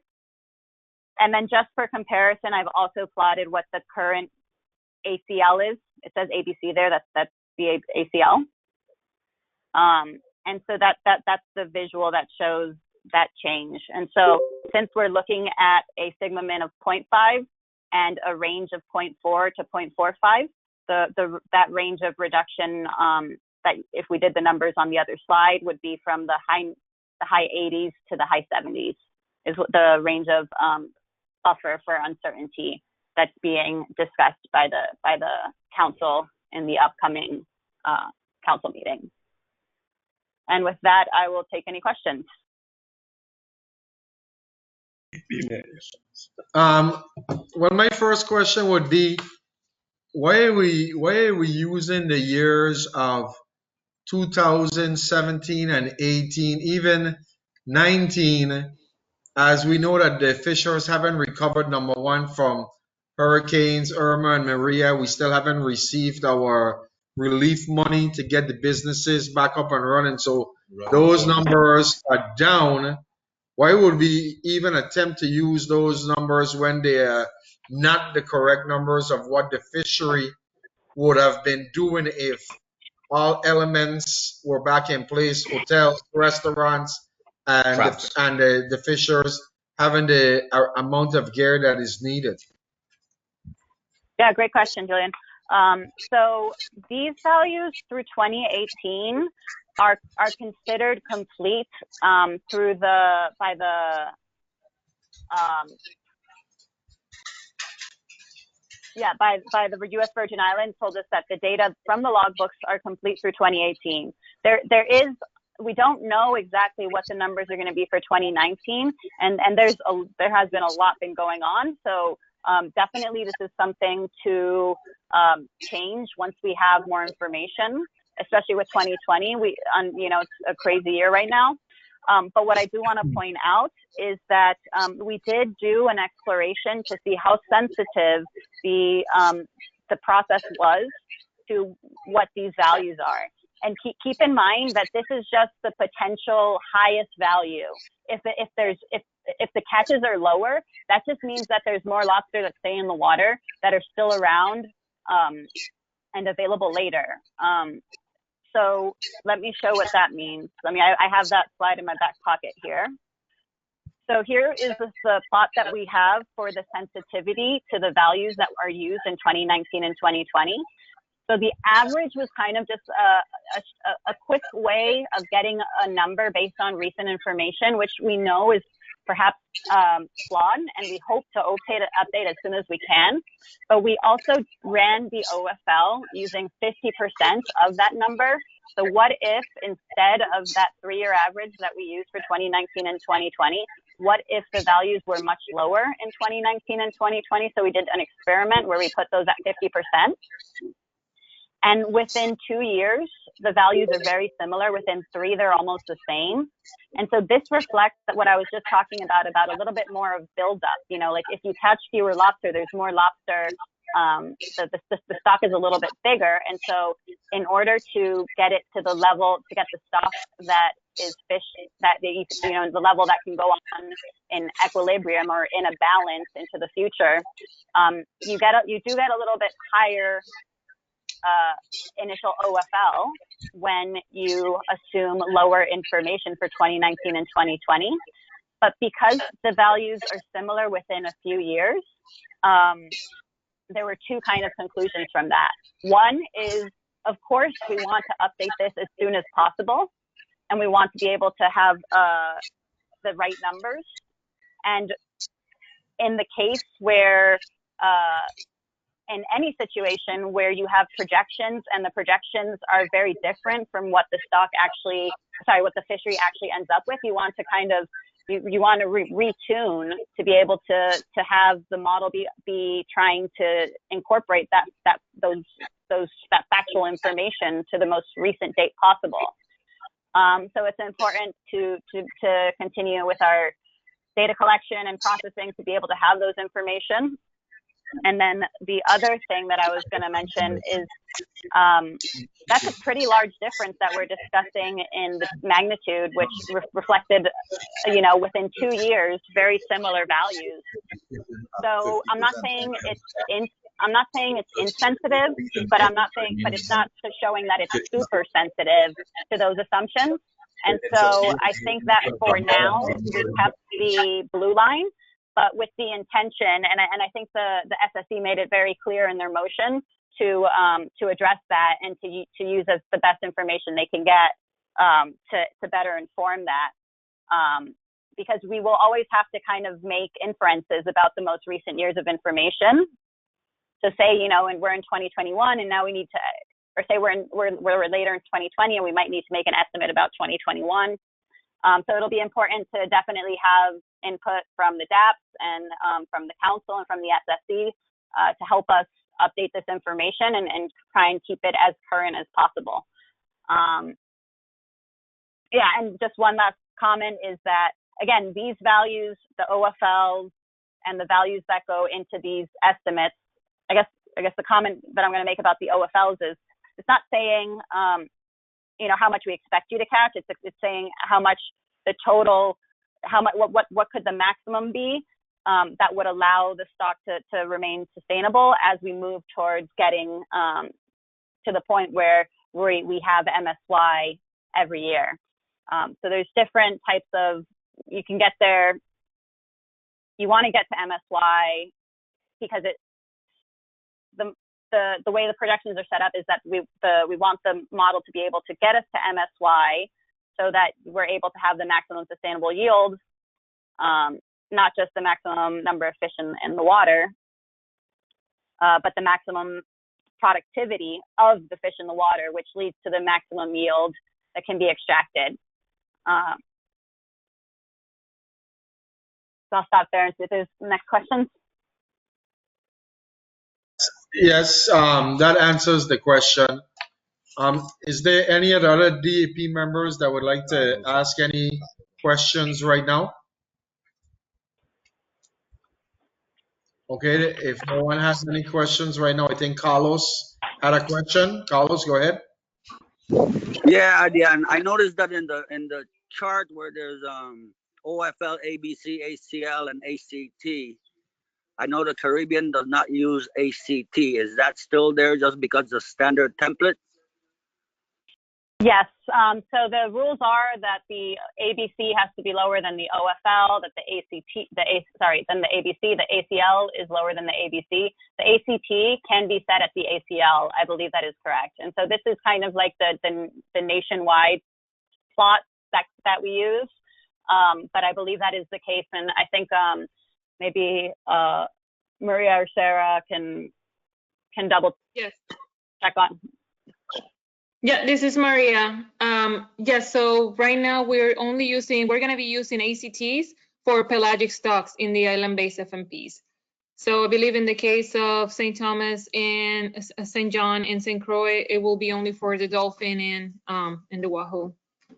Those are the only Maria, species that we're going to be managing with ACTs. Yes. Maria, excuse me, can you spell out ACT for the group? The annual catch target? Yes. And what is it? ACT is catch target. So the way that we are using the annual catch target for this species is that for purposes of application of accountability measures. So for other species, when the landings exceed the ACL, accountability measures are applied. For example, if the fishing season needs to be closed in the year after the determination that the ACL has been exceeded. But for pelagic species that are going to be new for management, the council decided that they don't want to do that. What they're going to do instead is that they're going to have that level, which is ACT, which is going to be reduced below from the ACL. It's going to be less than the ACL. And if the landings hit that ACT, then the council will evaluate why for this species this level was exceeded, and what kind of measures, if they wanted to take, they should take to account for that. So it's not that the fishery is going to be closed just because that happens. It's that the council will evaluate why is that happening. Does that answer your question, Miguel? Perfect. Yes. Okay. It also answered mine. Thanks for the refresher. I do remember now in the public hearing that ACT was going to be used for pelagic. Okay. Yeah. And Carlos, also tomorrow you can discuss that again at the DAP St. Croix. Julian, you have 13 to 12. You may want to extend maybe 15 minutes more after the next presentation, but it will be up to you. Yes. If does any of the DAP members have a problem with extending the meeting out maybe another 15 or 30 minutes past 12 o'clock just to be on the safe side? I have to put it on the record. So does anybody oppose us extending the meeting out? No. No. No. All right, well, let's continue going. Let's keep moving forward. Okay, next item in the agenda is a presentation by Dr. Michelle Duval. I think, Ariane, you were completed, or you had one more slide? Nope, that was everything. Yep. Okay, well, thank you very much for excellent presentation and explanation of what's taking place. It's great to have that information passed on to the fishers. No problem. I'm excited with these results and where things go, and I hope to see everyone again soon when I'm able to present in person or when we have the next time to review some data together. Thank you very much. Okay. Next presentation. Hi, I'm having problems getting the Michelle's presentation, then the updated one. Michelle, do you have a problem for if I put out the OAP one?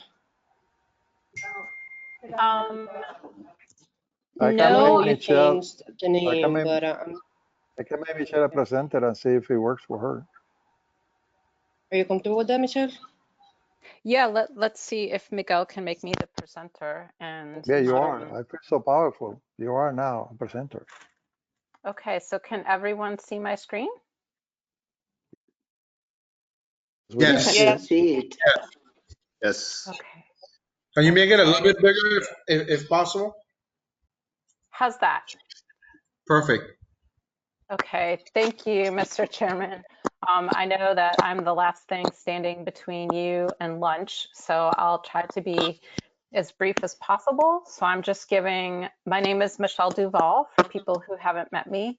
I'm just giving an update on the progress on the council's development of a 5-year strategic plan. So I just have a short presentation. I have just a couple slides on the project overview, and then I'm going to talk about the status, so where we are right now, and then the next steps given the coronavirus pandemic. So first, in terms of a project overview, I just wanted to, I just have a couple slides from the presentation that I gave to the council at its August 2019 meeting. And so, first of all, what is a strategic plan? So it's a plan to guide an organization towards a clearly stated set of goals. And it should answer the 4 questions that you see on the screen, which are, where are we going? What is our vision? What's the destination? Where are we right now? So what's our starting point? How will we get there? What is the journey? And then how will we know if we've succeeded? So what are the checkpoints along the way? And so why have a strategic plan? So for the council, this can help to establish priorities and future direction. So all of you involved in the council process have spent a lot of time and effort over the last few years changing your management approach from a species-specific based approach to the island-based fishery management plans. So, a strategic plan can help the council to prioritize what it would like to achieve using the island-based FMPs and the ecosystem approach that it's taking. It can help the council to allocate resources, which is staff time and effort, effectively. So there's always more to do than the council often has time to do. So it can help the council allocate its limited resources in the most efficient way. Can also help the council plan for, uncertainty and change. I mean, certainly we are definitely living in uncertain times right now, and while we can't always predict what those changes might be, this can help the council to plan for different scenarios. And then finally, it's a decision support tool for the council. So this provides transparency for the stakeholders with regard to why did the council make choice A versus choice B. And it can also provide accountability in the use of the resources. So how and why is the council spending staff and time and resources in a certain way? So now I'm going to move on to the project status. So as I mentioned, I came to the August 2019 council meeting and gave an overview of the project and timeline, and the council approved this. And then the official start of the project began in January of this year, and we spent February and March developing an online strategic plan survey. So the online version is through SurveyMonkey, and then we also have it on paper. And we launched the survey in both English and Spanish in mid-March. And I just want to give a shout out to council staff, Natalia, for developing the artwork and getting the survey posted on the council's website, and to Cristina Olan for making sure that the links to the survey in English and Spanish are posted on the council's social media pages. And then as we got into April, we realized that the pandemic was really going to impact this project, and that people had a lot of other things going on in their lives. And so we decided to extend the deadline for participating in the survey to July 31st of this year. So thank you very much to Diana for emailing to the council and to the DAPs a PDF of the survey in both English and Spanish. I also wanted to thank Diana and Miguel for their assistance in translation. So this really has been a team effort to move this forward. And let's see. So I did want to talk a little bit about the purpose of the survey. So this is really to determine current concerns and future priorities of stakeholders. So what are the issues that are most important to people, and what are the things that people feel the council should be tackling, and in what orders? And it's also a way to solicit new ideas and suggested improvements, whether that's for management approaches or data collection or communication. That's one of the the goals of the survey. And it's also to help understand stakeholder definitions of success. So what is the vision that stakeholders have for the future of US Caribbean fisheries? And then finally, this is a way to clarify what the differences are between the different islands in terms of, concerns, priorities, and improvements that people might like to see. And so I did just want to talk a little bit about the survey design. So first of all, the survey is completely anonymous. We don't ask for anybody's name or telephone number or anything like that. We do ask for some general information to help us answer some of the questions that I talked about. So for instance, we ask people what stakeholder roles do you play in US Caribbean fisheries, whether that's a commercial fisher, recreational fisher, for hire captain, vessel repair, scientist, non-governmental organization representative, fishing organization representative. So those are just some examples of some of the roles. And then what's really important is we are asking people, what island and what region are you from? So that will help us to understand the differences and priorities between the islands.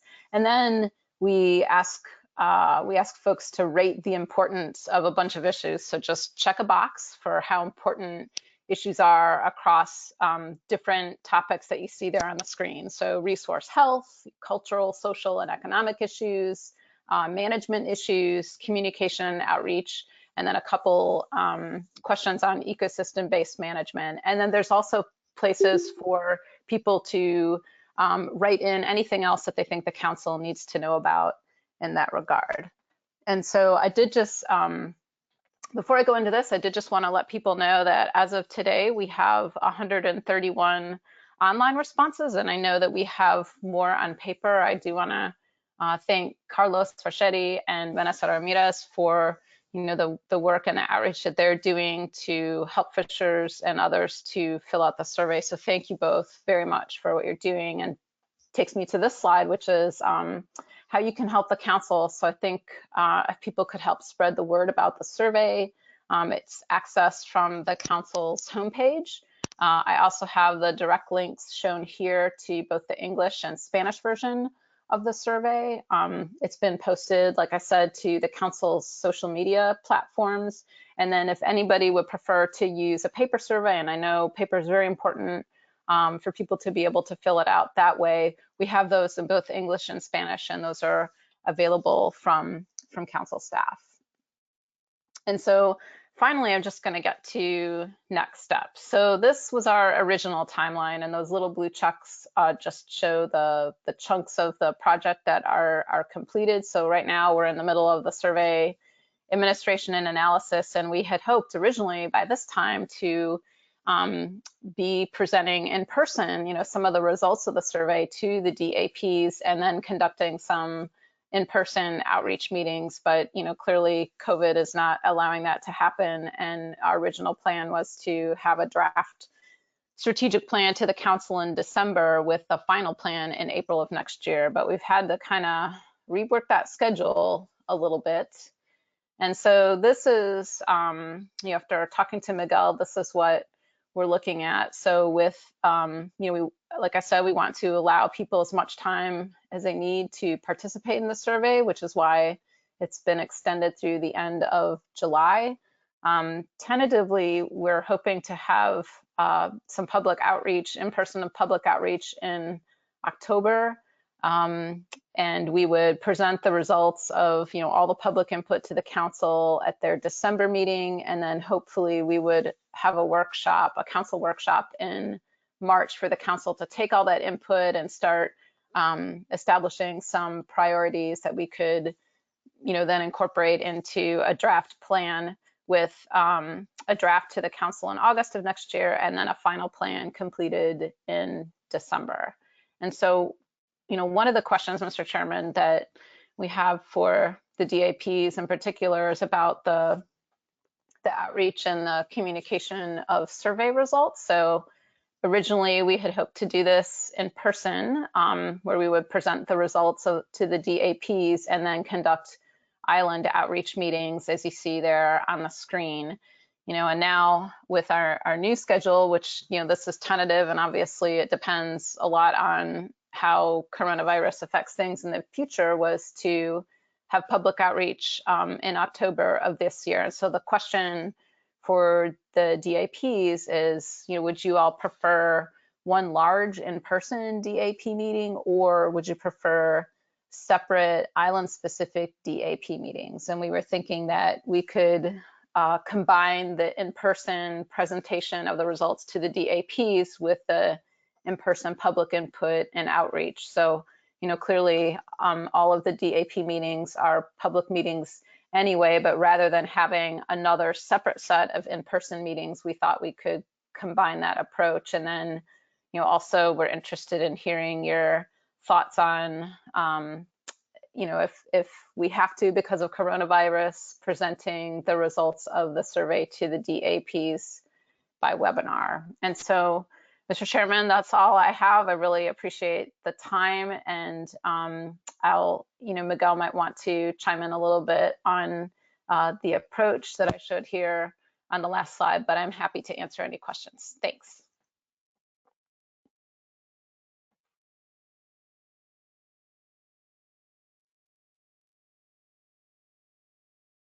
Any question for Michelle?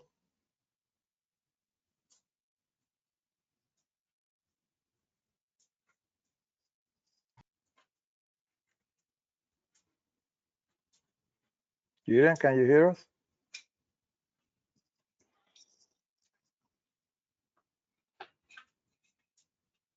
I don't see the group online per se. I don't know if they're there. I can't see them here, but there's some. Maybe go to meeting collapse a bit again.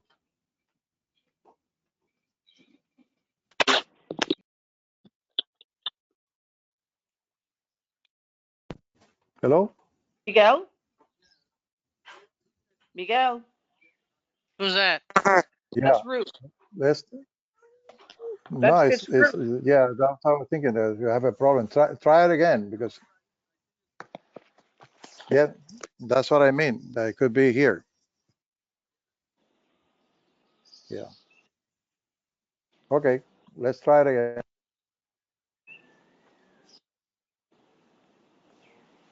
Miguel? Yes. This is Ruth. I can still hear you. Yeah, it's the guys had some problem because all the other people are already unmuted. Julian just called me. He said that he can hear us, but we cannot hear him. Uh-oh. So Miguel, there are no incidents reporting GoToMeeting as of right now. Yeah, I know. So let me call him again. I can hear you all. Anyway, in the meantime, anybody else have a question for Dr. Duval at this time?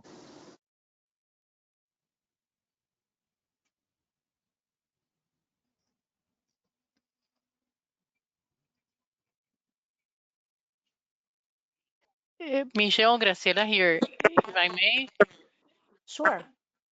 So what would be the advantages and disadvantages of having the one large DAP meeting versus the island-specific DAP meetings in this case? So that's a great question, Graciela. I think, there's advantages and disadvantages to both. So with one large in-person DAP meeting, we could have, clearly we could potentially save some time, especially during storm season when, we don't really have any idea what the hurricane season is going to look like. So we could have everybody all in one place. People might feel a little more comfortable providing public input if everyone is together. I think one of the disadvantages might be members of the public having to travel between islands, as opposed to us going to each one of the islands, and that would allow stakeholders to not have to incur the expense of traveling from one island to another. So those are, you know, just a couple things. Obviously, there's pros and cons to each, and that's why we wanted to get some thoughts from the DAPs on that.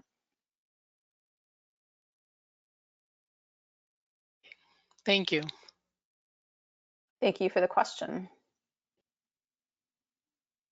Julian is trying to reconnect. Okay.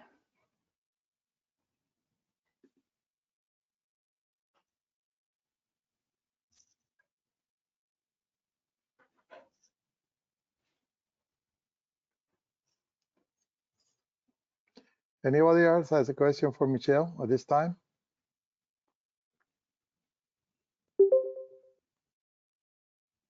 Okay. Julian, you're back. That was about you. Yes, can you hear us now? Yes. Yes. All right. Please go ahead. Let's try this again. All right. Loud and clear. Julian, we were Okay. asking whether any of the group have a question for Michelle. I don't have a question, but I think it would be a great idea if we can all have that meeting where we are all together, because I think that way everyone can have some good collaboration on the next steps on where we move. So Julian, this is Michelle. Thank you so much. So you think it would be better to have one large in-person meeting so that people have the opportunity to collaborate and talk with each other and provide more constructive input that way? I strongly believe that's the way to go. Okay, that's great. We really appreciate that.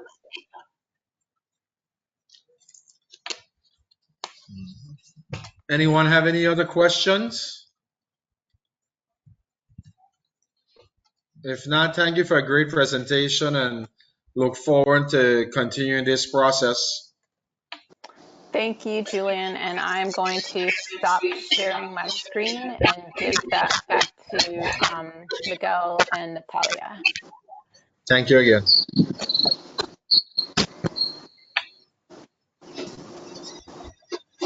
Okay, Mr. Chairman, that concludes the webinar today, unless you have any other business that you would like to add at this time. Well, I know that we had some discussion about us trying to keep a meeting in August concerning the models. So Yes. I don't know if you want to discuss that here. Yes. The SSC and the TAP, the Technical Advisory Panel, that is working with the ecosystem model, needs to hear from the DAPs again with a specific question they have. But in the case of the St. Thomas and John, Julian and I were talking about the possibility of having a 4-hour meeting rather than only 2. And the first 2 hours will be to address the 11 ecosystem sectors that were pending to address at the November and then March meeting that was canceled because of COVID. So at this meeting, Graciela and Liahai are going to present the 11 boxes, the 11 ecosystem sectors that were pending at the meeting in 2019 and the beginning of 2020. And then we will be able to look at each one of them. So the DAP, St. Thomas and John will be provided with an opportunity to tell us about which one are high priority, medium priority, low priority, the connections between those boxes. We will try to, well, no, we will not try, we will invite all the people that were identified in Julian's letter for the first half of the webinar. And then of course, all the DAP members will be there. And because if a webinar, anybody from the public can also participate. Once we do that in the morning, then we can address the other question, specific question that the SSC and the TAP has. This question will be addressed at the council meeting June 23rd, 24th, and Julian and the other chairs will be there and will be able to participate. So that's what we have, Mr. Chairman, unless you have anybody have a question, those are the plans. The other thing is the meeting will be probably after the August 11-12, which is the date where council is expecting to have a webinar, because the council also have to ask some questions to the DAPs. With this system, you have the plus and minus. The minus is that we don't see each other. It's kind of difficult to work this way, and we don't have the experience of having in-person contact with people. However, we can have more meetings. So if the chairs of any of the DAP wants to have another meeting, let's say, to look specific to one topic, we can do so. So at the meeting in August, we will be able to then have those two-part meeting. As I said, the first one will be to look at the 11 sectors, plus any other sector that you would like to address. Only Graciela and Liahai will be giving presentations, so that will be more time for the DAP members to interact. We will try to keep the question from other people as less as possible, so we have more time for the DAP members to discuss it. Then in the afternoon, we will follow with the other questions. The chair, of course, in this case, Julian, will have the opportunity to expand the meeting for discussion depending of how it goes. So thank you, Mr. Chairman. That's what we have for August. All right, thank you, Miguel. Is there anyone else that have any information that they would like to discuss right now on the other business?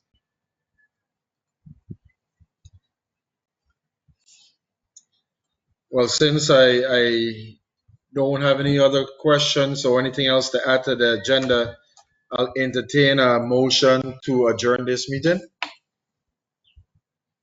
Darrell Bryan, So what are you going to say? I make a motion to adjourn the meeting. Elton Joseph, man. All right. Anybody abstain? Or with no one abstain, I would like to tell everyone thank you for taking the opportunity to being part of this meeting today, and look forward for us to continue accomplishing what needs to accomplish for the different sectors. And everyone stay safe. Thank you. Thank you to all. We'll leave it there. Thank you. Goodbye. Thank you. Goodbye. Thank you. Goodbye, everybody. Bye-bye. Bye. Thank you. Have a nice day. Thank you, everyone. Stay safe. Stay safe.